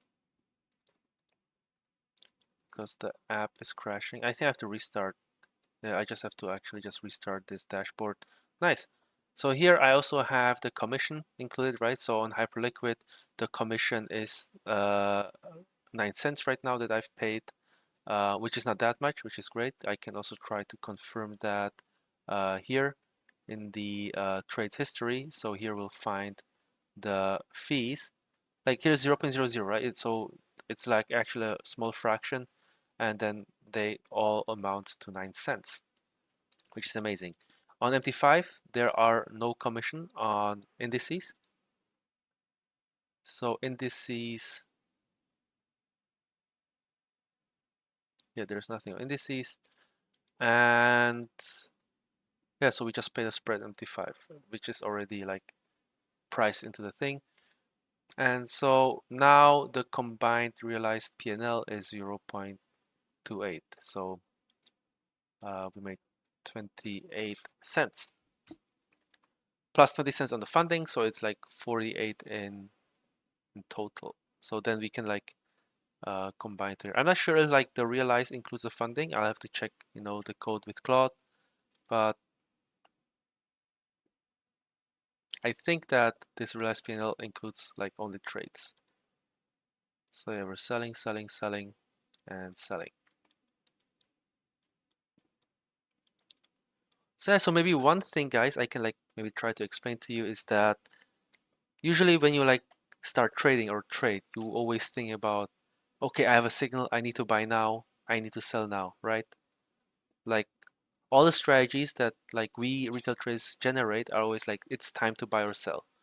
And this strategy is like different, right? We don't decide when we buy or sell, we just wait until someone comes to us and is willing to buy or sell at a price that we quote to that trader.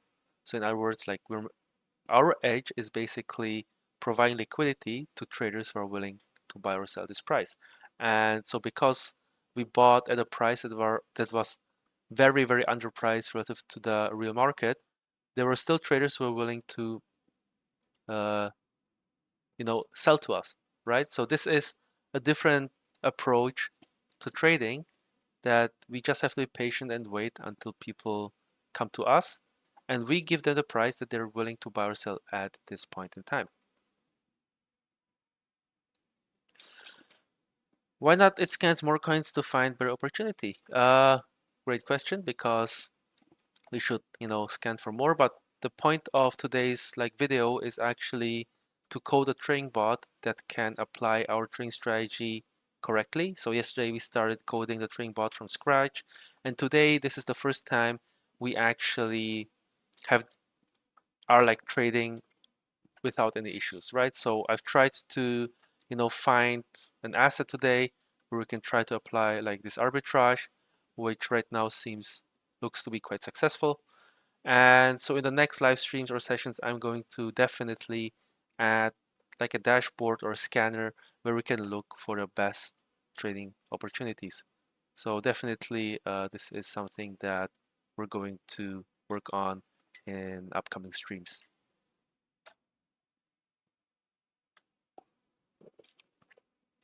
But for now, I think, yeah, this is like everything I wanted to do today. I just wanted to finish like this project where I like finish a trading bot and like create a very simple dashboard. This dashboard still needs lots of work, so I think it's like a nice weekend project that I can work on. But I have everything like I need, right? I see the profits, split by realized funding and commissions. Here I have a chart with the current like P&L, and here I can see my open positions. So what is like missing is that we could add like a monitor to check the margin health on both accounts, making sure that we do not get stopped out due to insufficient margin. We can also create like a Telegram or Discord bot, to alert us when, something risky is happening, right? And then we can also create like this dashboard where we have overview of all these assets and then tell our trading bot, to now focus on this symbol today, right? Or we can just deploy multiple trading bots and they will all have their own like symbol or strategy assigned to them with these specific settings. So we are now 35 cents in profit today. and like we're still selling, like it takes a lot of time, right? So all these individual S icons are like the individual cells that happen, and so we were able to sell at this time.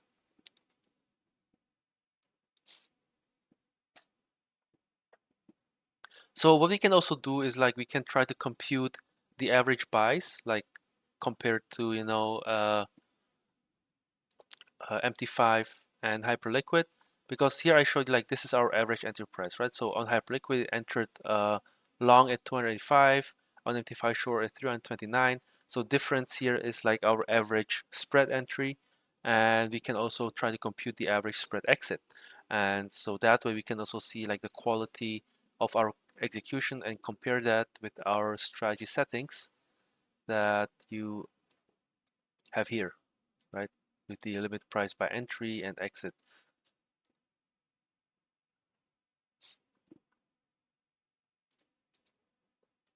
And I hope that Claude coded this dashboard correctly, because now I'm assuming we are in profit. And I think we are, because if we look at like the positions, right?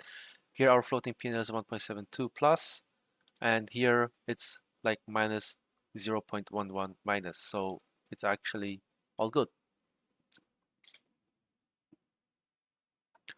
Another cell.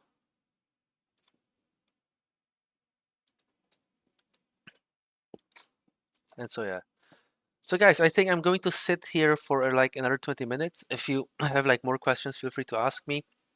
And so in the next like upcoming live streams, I will just focus on now actual live trading. Maybe we'll deploy 1, 2, 3, 4, or 5 trading bots, try to run them at the same time, and then we're going to work like on these dashboards, making them look nicer, and implement some risk management and monitoring systems, right?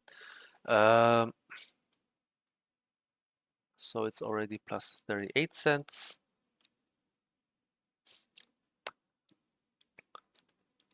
And so like, you might ask yourself like 38 cents, like, is it a lot? Like, let's assume this strategy, for example, makes $1 per day, right? $1 per day might not like sound a lot, but you have to also consider that this trading account, right, only has 1,000 US dollars. The second account has 1,000 US dollars. And so if we have like $1 every day times 365, that's 365 divided by 2000. So like the return on this strategy is like 18%, which is nothing bad. 18% is like really good, right? So even if you can't fully invest all of your money into this strategy, uh, investing some money on this strategy uh, will yield a good return. And so if you split your capital into like multiple strategies such as this, you should have pretty like good results. And the way I see it right now is that JP225 might even make like more than $1, maybe two, maybe three, based on like this rate I see. And so if I just let this run, I'm going to deploy it on a server. We will see the results eventually. Will the code be available on your website, sir? Yes, I'm planning to release a code to my members. Right now, like I'm still reviewing the code for quality, making sure that like nothing bad happens on your end, because at the end of the day, it's algorithmic trading and a lot of things can screw up. But I'm working on providing GitHub access to my members who are subscribed on Discord, right? So actually not Discord, like on my website. So I will provide the access to all members on my website. Can we pause the loading so much updates in the UI slows bot or its performance? No, the UI is separate from the trading bot, right? So this UI is like a separate connector to the exchange and MT5, so it does not interfere with the trading bot logic. So uh, what you see here is like we have a script for hedge exposure, we have a script for trading bot, and we have a script for dashboard.py. So all these three scripts are independent from each other, and if one crashes, the other like stay, keep trading. And nice, we have 40 cents. We are 40 cents in plus right now. That is great. And like we keep selling, we keep selling. It is actually amazing, guys.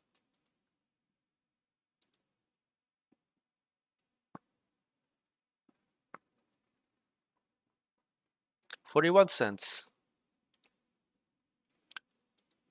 I mean, like, yeah, making 1 cent per minute doesn't sound that exciting, but I'm like super excited, guys, because it's just proof that like this strategy finally is in a state that I can sort of let it run like on its own, right? So I will actually deploy it on my virtual private server somewhere in the cloud and let it run overnight. And like the reason why I put only $1,000 on my account is if anything screws up, like the worst thing that can happen is lose 1,000, which is still a lot, but I wouldn't lose my entire account, right? So I will just let it like sit on a server somewhere, and tomorrow I will review the results.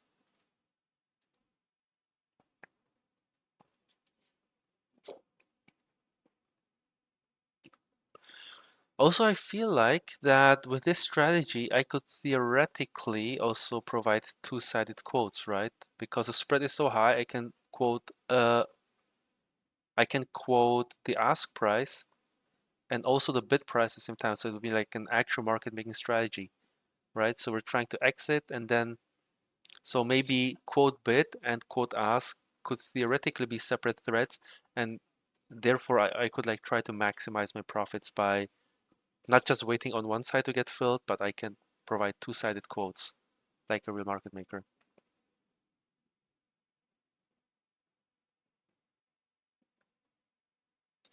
It shows that something this simple that some people thought cannot work can be done super quickly. Imagine how it would work if you spent 30 days instead of 2 days on it. Uh, yeah, I mean, as I said, like I've tried to code this strategy myself manually, right? So I have like a replica of this project that I've coded manually, but I see that maybe within a week or two, I can easily make a trading bot that works much better than the things I have. And like I'm really shocked by AI, what it can actually do, right? So it's very important like to have an overview or like a clear plan what you want to build, and it definitely helps to already have built something like that manually. But now with AI, I really see like the potential that it has. So guys, imagine like if you visit me for next 30 days on live stream and we're going to build like these super large project that, for example, can hedge on HyperLiquid, then for example lighter DEX, then Aster, right, and all those like decentralized exchanges, and then we try to hedge it with MT5. And it doesn't have the MT5, we can also like try hedge it with futures and like brokers. There are so many options. Did you already back this strategy? Why are you so confident giving 1K overnight?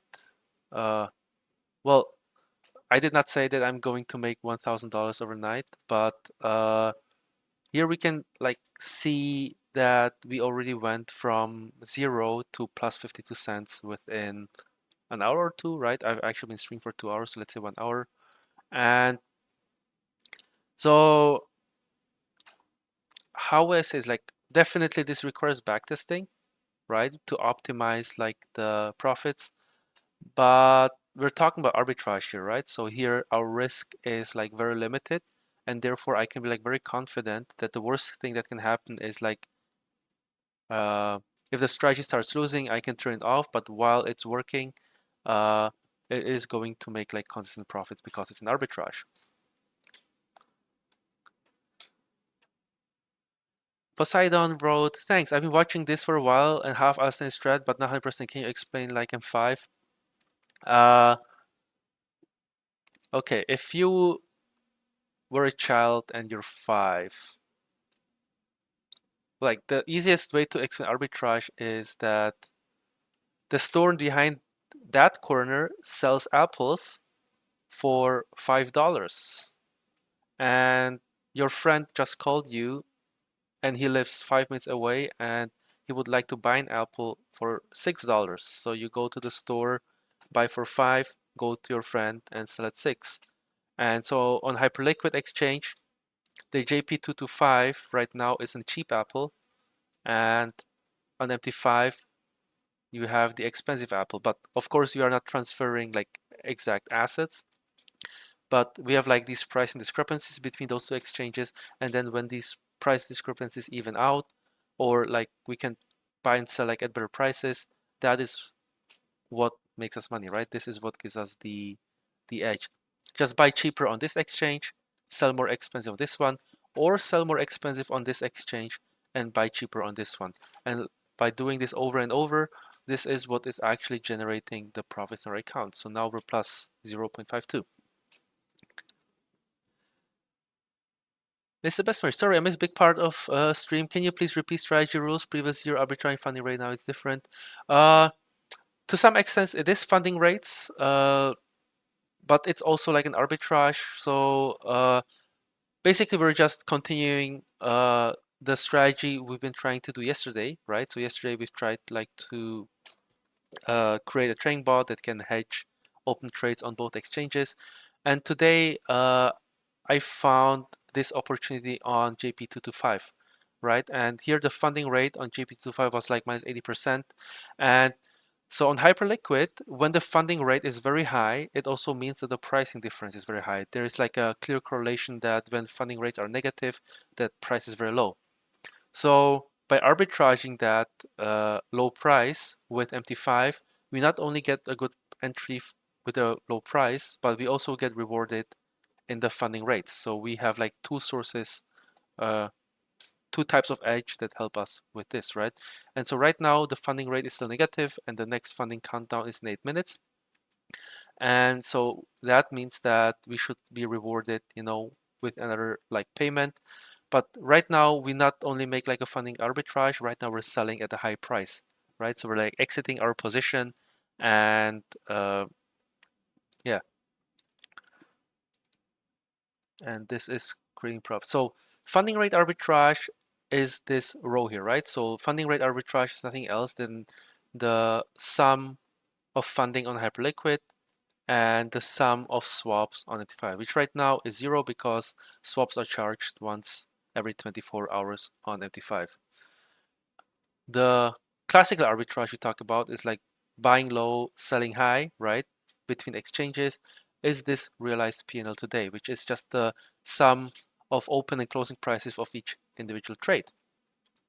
And by combining these two, you know, sources of income, let's go like that, this is like the total performance of our strategy. So it's a mix of classical arbitrage and funding rate arbitrage in one. And that's basically it. And then we have commissions here, right? Which is then like priced into the realized P&L. So this is the unrealized. So we still have like floating positions open, like we're still selling right now. And so let's look at the trades, right? So see guys, most people are like just trying to exit the position here. And we see one person here, you know, trying to sell. So I think providing two-sided quotes would be also like an improvement for his trading bot. So we do not miss any opportunities both for buy and sell. But this is actually just the beginning.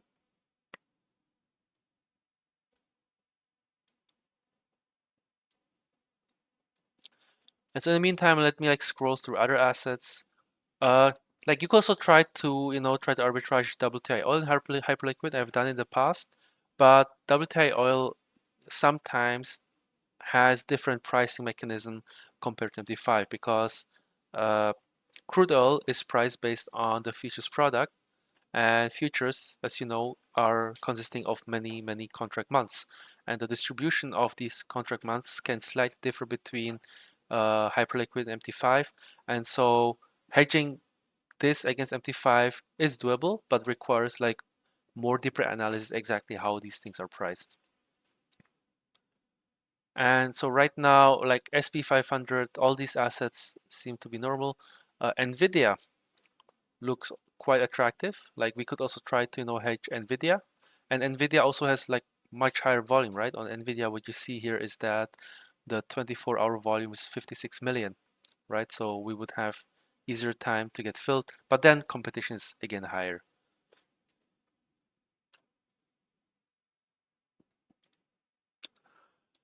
Thank you for explanation. On your UI, you have combined realized, but until position is not closed, it's not realized. What do you consider realized here? Sorry for being annoying. Not, it's fine. Keep asking those questions. They're absolutely legitimate. I'm very glad that you're asking those questions. So keep them coming. So here, the first row is just the unrealized P&L. So it is basically my open positions, and they just give you an approximation how much money you would make or lose if you close this position right now, which here right now is 55 cents, right? So this is this value here. And on MT5, I have an open position on MT5, which is 0.25 cents, which is this value here. So in total, the combined unrealized is just a sum of unrealized on MT5, on MT5 and HyperLiquid. And this is like what if I close my positions right now. And the realized is basically the realized P&L. So this is basically the result of closing my positions, right? So here my positions that I have, right? So when I partially close my position step by step, here I have the closed P&L, and also in MT5 I have this closed P&L here. And so this closed P&L is then reflected in the realized P&L, and this is like the money that basically is done. It's a done deal, right? And then funding is basically this funding rate that you see here, right? So this is like the hourly funding rate mechanism HyperLiquid that you have. So here, HyperLiquid gave us 20 cents for holding that position. And on MT5, that value would be the swap, right? The swap is basically MT5 funding that is charged every 24 hours. And then we have commissions here, right? So this is the commissions for opening and closing positions. So this is, yeah, a rough explanation what all these values mean. And so what we like care about is that we hope that the unrealized P&L is hopefully in profit, but doesn't have to be. But then what matters most is like that at the end of the day, like we make profit. So we're looking at the realized P&L. Yes. So we are not like closing positions partially. So this is our like exposure. So when we like quote our like sell, right? Sell on JP225 here, basically when we're selling, it just reduces this position. So the partial closing basically is basically done by me submitting a sell order and nothing else. And if you look at this chart here, you see, you know, how we've been closing partially this entire time here. So here you can see that we've been buying, and we've been selling like a lot. And like we also like can see that like on MT5, right? On MT5, here you can also see the buying and selling. It's not that frequent though, because MT5 has like minimum contract sizes. So here the buying selling is not that frequent, but yeah, this is what we've been doing. And now it seems that we are buying now again, right? So now we have a buy signal because the spread is very high. The price is very like the price on HyperLiquid is very low, so I'll go decide to buy again. So then we might see again some buys, which is cool. And if you look at the strategy settings, so right now the strategy settings are set to buy at -5 and exit at 0, right? And if you look at the trading bot, I'm not sure if you can see that. Here we have our like current spread, or like the pricing differences between those exchanges. And here we have the so-called thresholds where we're like entering and exiting our position. So that's what our strategy is doing right now. And now we see that I think we filled a buy order, or no, a sell order. Let's see.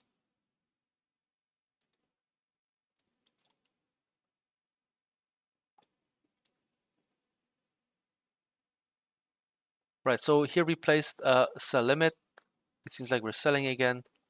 And now our profit is 57 cents, right? Again, it's all on a 2K like account funding, which is like really great. So maybe I can like add a little bit more money. But this is also something I want to talk about, guys, right? So as you guys know, I also trade like my own live accounts. So I do not want like to create like a signal like this is the strategy that you want to trade. You have to trade right now, right? Because if I shown you all my trades, most of you would just copy me. What I'm trying to teach you mainly is like this concept, you know, of buying cheap on one exchange, selling expensive on another. And so if you guys want to like also grow as traders, you should like learn the ability to, you know, screen the market, look at the opportunities, do the backtest and analysis, see, you know, what levers are good to buy and sell. And when you learn like these concepts, you are basically able to like basically arbitrage anything that's arbitrageable, right? So what we're going to also focus on is not like, okay, I'm just going to trade this strategy and we're just going to watch a screen for, I know, the entire day. I think part of a skill is like screen the market and see, okay, can we try WTI oil? Is it possible, right? Or maybe instead of XYZ, let's go to different deployers. Can we like try to maybe try something at Felix, right? Here's some USA 500 USDH. Is it possible to arbitrage this? Right? And then we have like all these other deployers. And then once we're done with HyperLiquid, right, then we can like move to another DEX and apply the same concept again, because maybe HyperLiquid in the future might not be that attractive. People will decide to go away. This is just all hypothetical, right? But you can also like try to do it on Aster. So everything we're doing on HyperLiquid and MT5 can also be applied on an exchange like Aster, right? Because here they also have gold, silver, and so on. And you can also like apply some strategy. So I think the concept on its own is quite simple, right? And I think in many cases it's quite easy to make money with arbitrage. I think the skill is actually to maximize your capital, to always find the best opportunities, to always efficiently fund your accounts and finding the right contract sizes, right? Finding a sweet spot where you can maximize your returns, but not risking your account blowing up at the same time. Because again, you have to provide margin across accounts. And there's like a lot of things that we can talk about and research. So just me doing this and making 61 cents in 1 or 2 hours on live stream is just the tip of the iceberg, right? So I hope like that finally guys can like see like the power of the strategy, right? Of being able to do this. And now it's all just about optimizing and finding the right opportunities.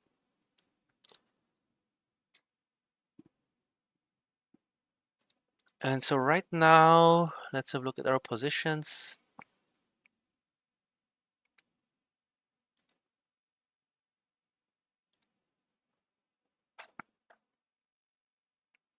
We're still selling.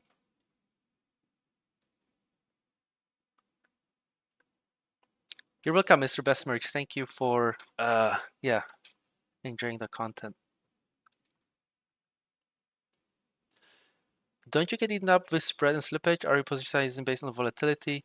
So to answer the first question, spread and slippage can always be reviewed, right? So in the next live stream, we're also going to analyze the execution. So for example, as I've mentioned, I want to enter the spread at -50, right? And so here, if I look at the open positions, here we have the entry at 285 and 329, right? So here my entry was -44. So basically, my fill is $6 worse than from what I wanted, but it's still okay. And slippage is basically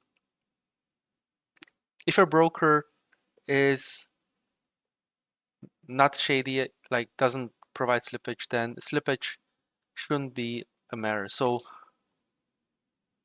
all you have to do is actually just investigate if your entry price and exits are good. If they are, you have to worry. And if you're starting to get slippage or if your execution is getting bad, then it's something we're reviewing, right? So I don't think you should be worried too much about spread and slippage until it becomes an issue. And the position sizing, yes, exactly, is based on volatility. So you just have to make sure. So the goal with the position sizing, right? If I look at this position here, the goal is to be able to keep your position open without getting liquidated, right? That's your main objective. So here on HyperLiquid, at any point in time, I don't want price to go down to 53,000. And here you can like apply some, simulate the probability of price going here based on volatility, or you can also try to do it using options, right? Options give you this implied probability. What is the chance that price will hit this level at some point in time? And also you need to make sure that you don't get stopped out on MT5. So this is the main goal, and by finding the right position sizing, this should be fine. And like worst case, what you could do is like you can reduce your position, or sometimes you close a position and loss, rebalance your accounts and try again, right?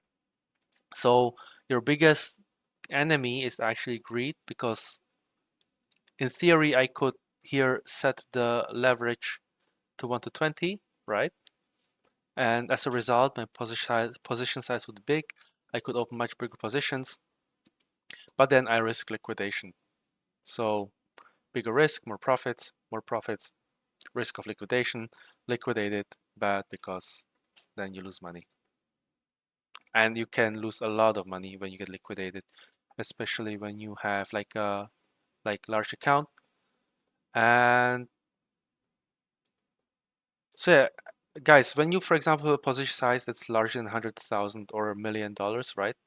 Like as a leverage position, the slips can get very brutal. So I don't want to undermine the liquidation. Liquidation avoid at all costs, right? When I trade gold, like gold was my most profitable setup in March. I remember I traded gold USDC in March, and so what I remember is that gold was at 5.6 thousand, right? And so within a single day, gold suddenly dropped like down to below 5,000, right? It's like a, what is it? More than 15 to 20% drop, and that almost like stopped me out. Like my liquidation price was at 4,200. So I still had like some room left, but it was like very sweaty, right? I had to quickly rebalance my accounts and move funds to my account so I don't get stopped out. So we also have to think about like these big market events, because they can always happen. What do you mean by liquidation? Do you mean margin calling? Yes, liquidation and margin stop out in this case is the same thing. Because what happens during a margin stop out? During margin stop out, the broker or exchange closes your position, and by closing your position, you're basically sending market orders to the exchange to reduce your exposure, right? And so by sending market orders, you are essentially liquidating your position. That's what it means. So when I say liquidation, what I mean by that is avoid margin call or stop out. Actually, margin call is just a notification or just some alert that your margins are running low, but the margin stop out actually means that your position is being closed and liquidated. That's what it means. 68 cents, love it.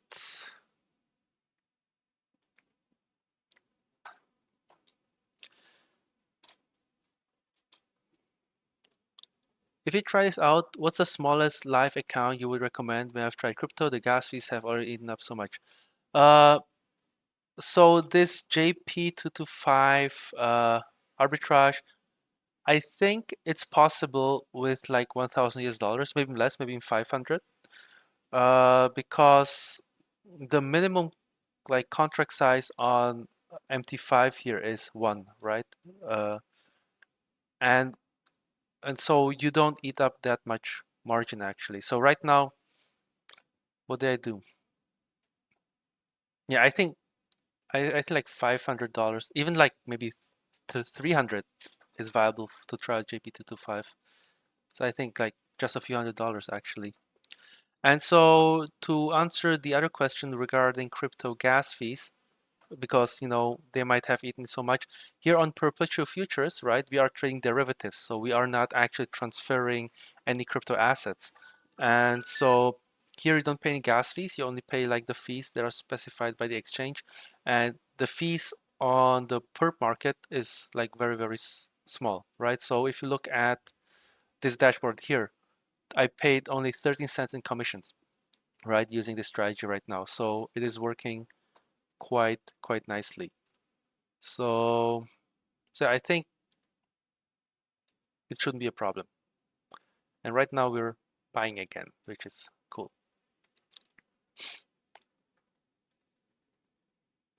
Thanks, I didn't know difference. No worries. So guys, yeah, feel free to ask. So right now I'm done for today. So if you have any questions, just feel free to ask.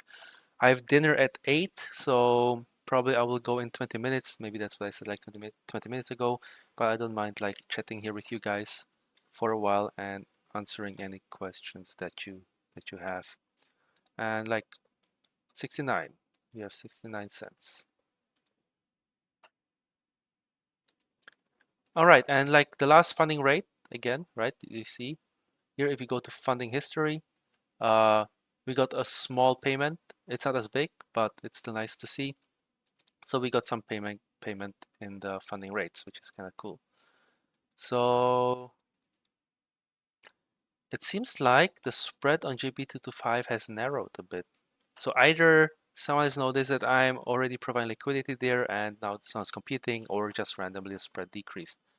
So as you know, this is a good thing, right? We're providing liquidity to market, traders get better price, and we get paid on a spread.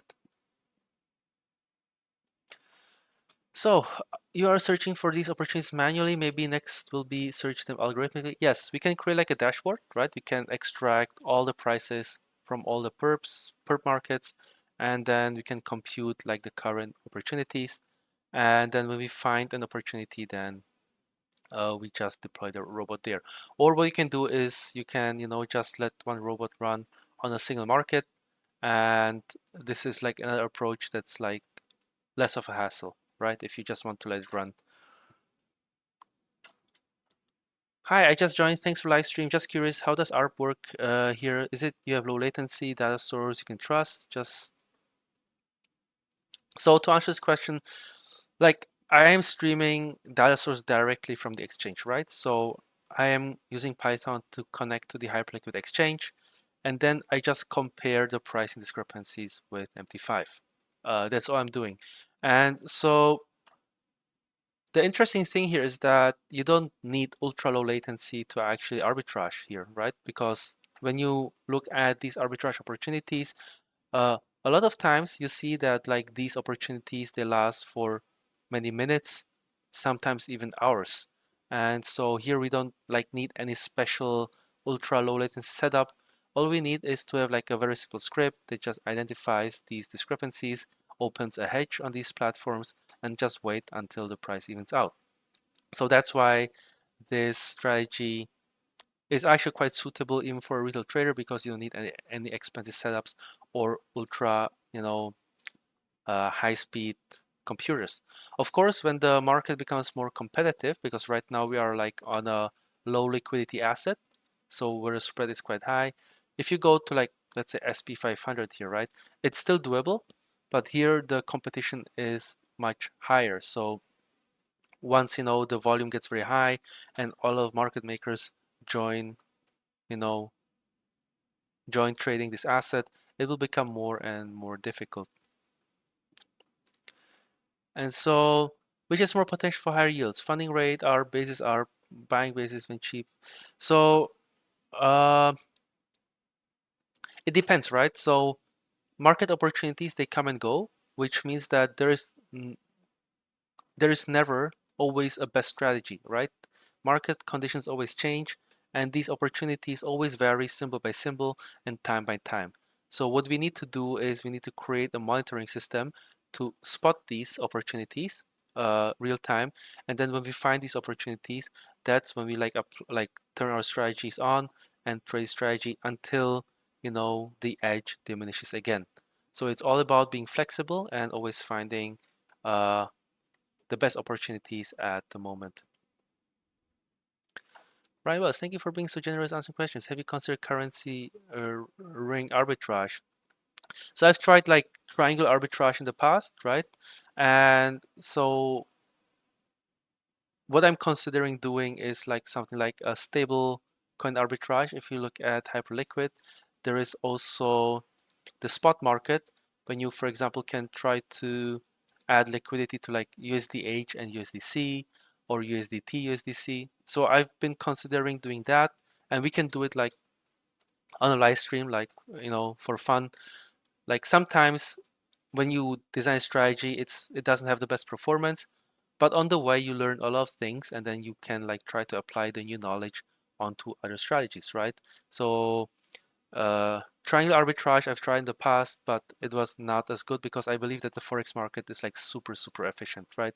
And the only way I find like edge is like looking at these low liquidity markets on crypto. I think that's where we can like actually extract the most edge. Helen W, thanks. Do you do taker or maker? So on HyperLiquid, I'm doing maker orders. So being a maker is much cheaper.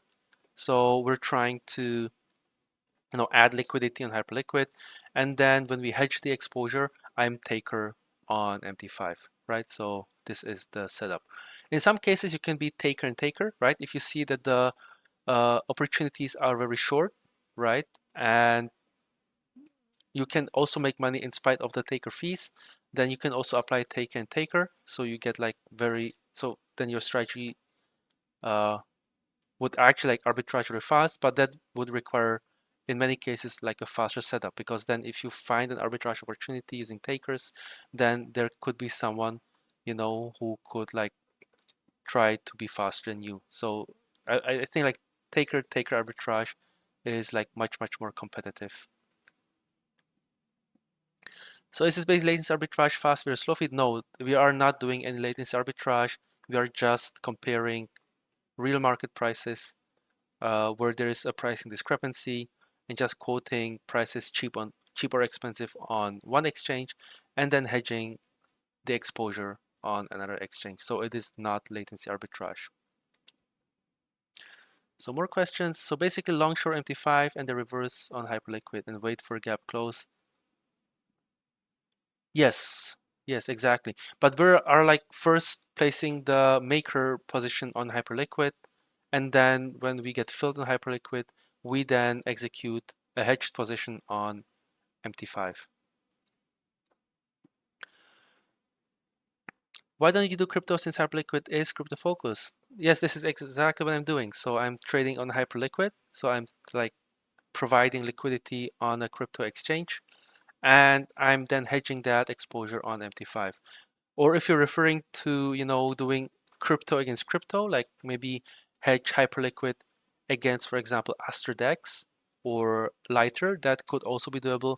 And this is actually something that I want to do like in the near future, like doing a pure like a pure DEX arbitrage where we are not using like any traditional broker like MT5. So another question, I got a Python bot running triangular arb on MT5, but it's less an arbitrage and more a statistical bet. Seeing leg trade on this stir black in the triangle to reduce trade cost. More like is costly. Yes, that is correct. So if you try a triangular like a hedge on MT5, you will find that you know paying the spread and commissions on all legs is quite costly. So a way for me to fix that, right, is like again becoming a maker, like providing the maker quotes on one side. So for example, if we start providing liquidity on like FX assets, right? Here we see Forex, here you see Euro USD, USD JPY, GBP USD, right? So you can try to, you know, try to add liquidity on these Forex pairs.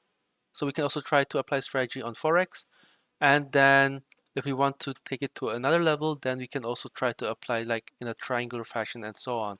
So with Forex, it is like quite interesting to do like a multi-leg arbitrage basically. And I haven't done that, right? So I'm not a professional at multi-leg arbitrages. I mainly focus just on 2 legs, which is just a pair trade essentially.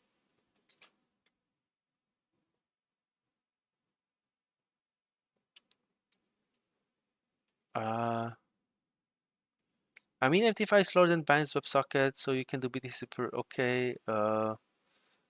Yes, that's true. So you could actually try to do like latency arbitrage, but in a sense, latency arbitrage is an exploit of slow data feeder broker, and they don't like it. So, and it usually works because the broker internalizes your trade, which means they warehouse the trade, they don't send it to real market. And so once you start making too much money, you will either get banned, blacklisted, or switched to a different execution route, which would then kill your arbitrage. So I'm working on strategies where we are not exploiting the broker and more focusing on actually, you know, getting an edge by trading real available market prices. So I don't like to, focus too much on latency arbitrage because it is actually just an exploit and just a matter of time when the broker will do something about it. Because when we trade and we make money, someone has to lose money, right? And in the case of latency arbitrage, it's the broker who loses money.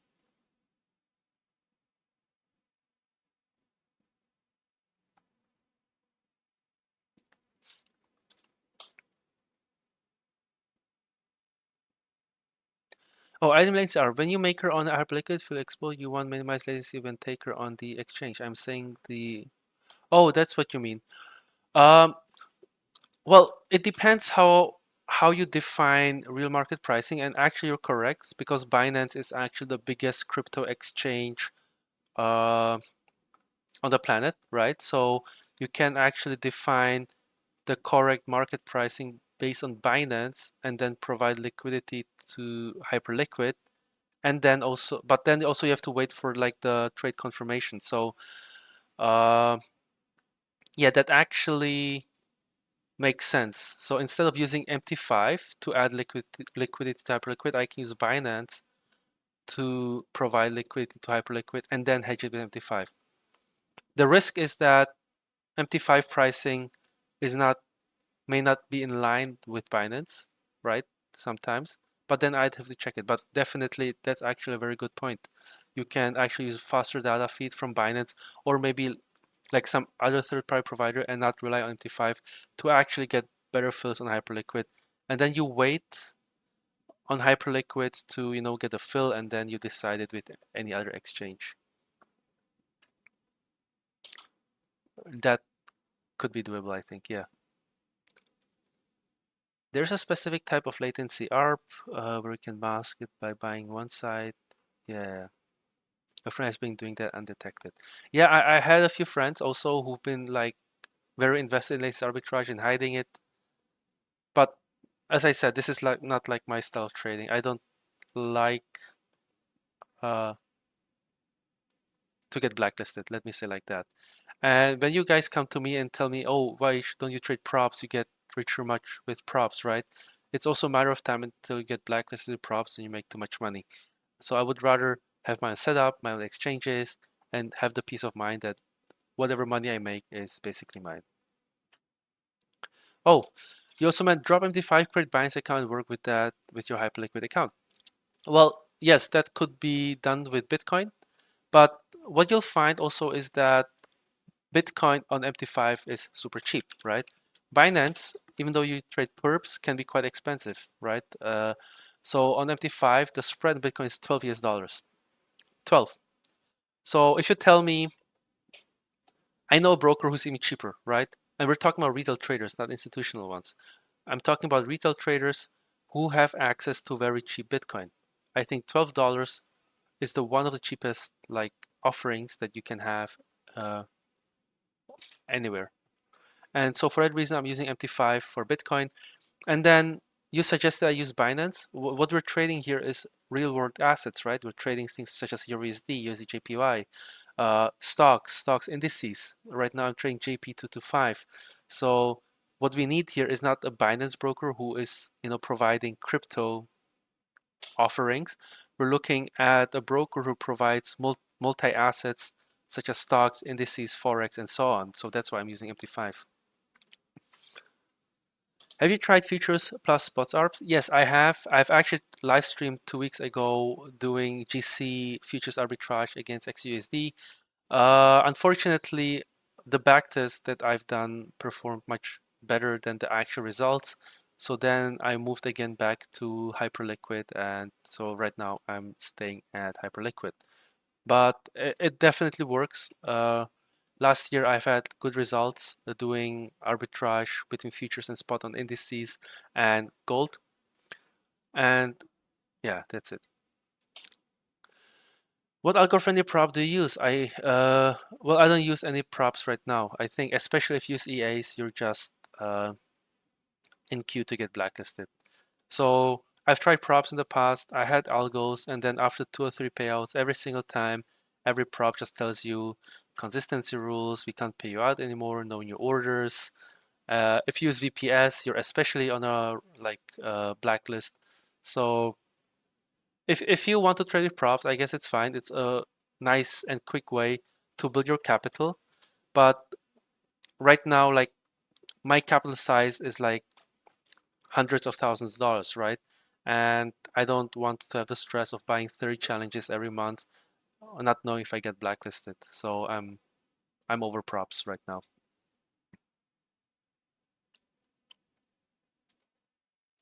And yeah, we're closing the longs.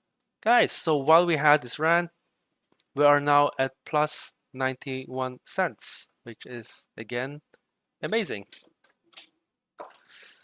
So far we've been making money. And yeah, it seems like if I look at JP225, yeah, we're still trying like to submit the sell limit orders. So this strategy, yeah, is like kind of slow. I think I've almost reached the limit of strategy that it can make. I can try to provide two-sided quotes, right? But maybe we could like increase the speed, maybe like 50% if I really try it, but we are hitting the limits of the strategy. Like we're still trying to, submit the sells here, the sell orders, but it's great. So we are 92 cents in profit, which is amazing. Yeah, Binance BTT USD perp spread is 0.1 plus 0.05% fee. If my math is correct, your MT5 is cheaper, right? That's correct. We can just quickly do some math. Let's say Bitcoin price is at 80,000.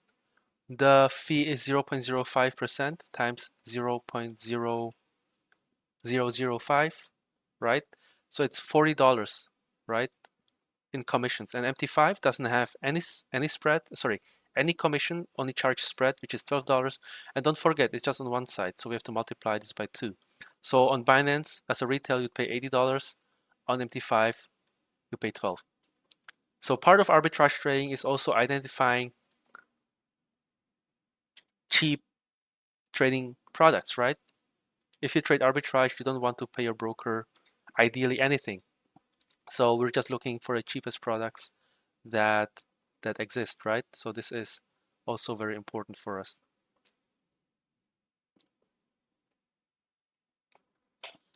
Yeah, I'm trying to build some quick capital via instant fund accounts, but I had to convert my algo into an indicator and manual trade dollars. Manual trading is definitely a good way to hide your algo, and I think you have higher chances of getting to payout when you trade manually.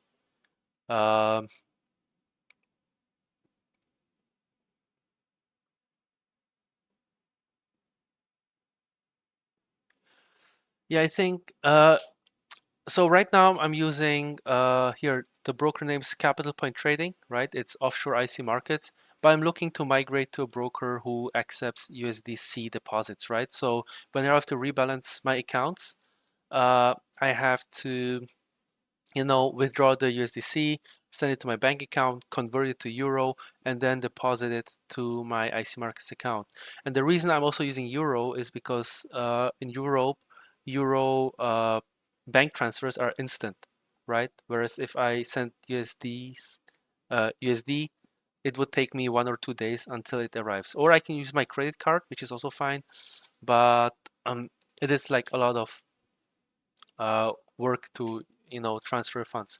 So if I had a broker that accepts USDC deposits and withdrawals, I can, for example, directly withdraw and deposit it from my HyperLiquid account and have like these not automatic, like instant rebalances with my brokerage. And I'm testing some providers. And so when I have tested some of the brokers that accept USDC deposits, I'll let you know and give my review on them.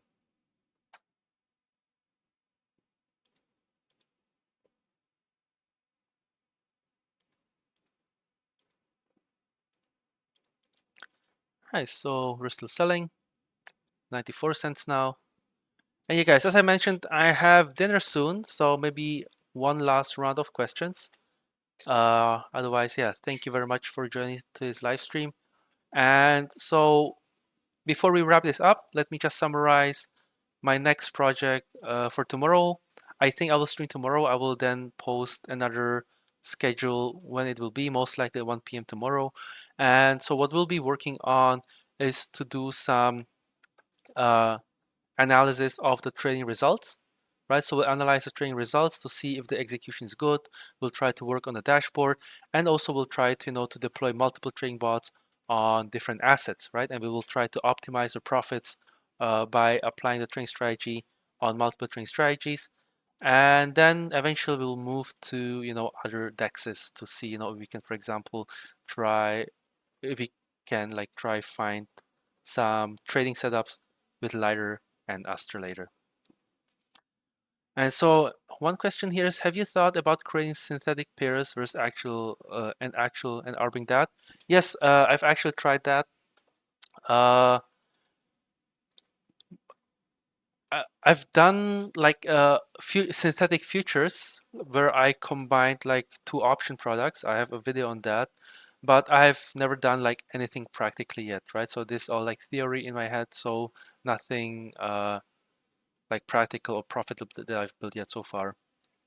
So I think before I go into synthetics, I'm actually going to explore um, like prediction markets. Like I'm really excited to look into poly markets, into Kalshi, and see what we can also do there. So this is also something that I'm really interested in.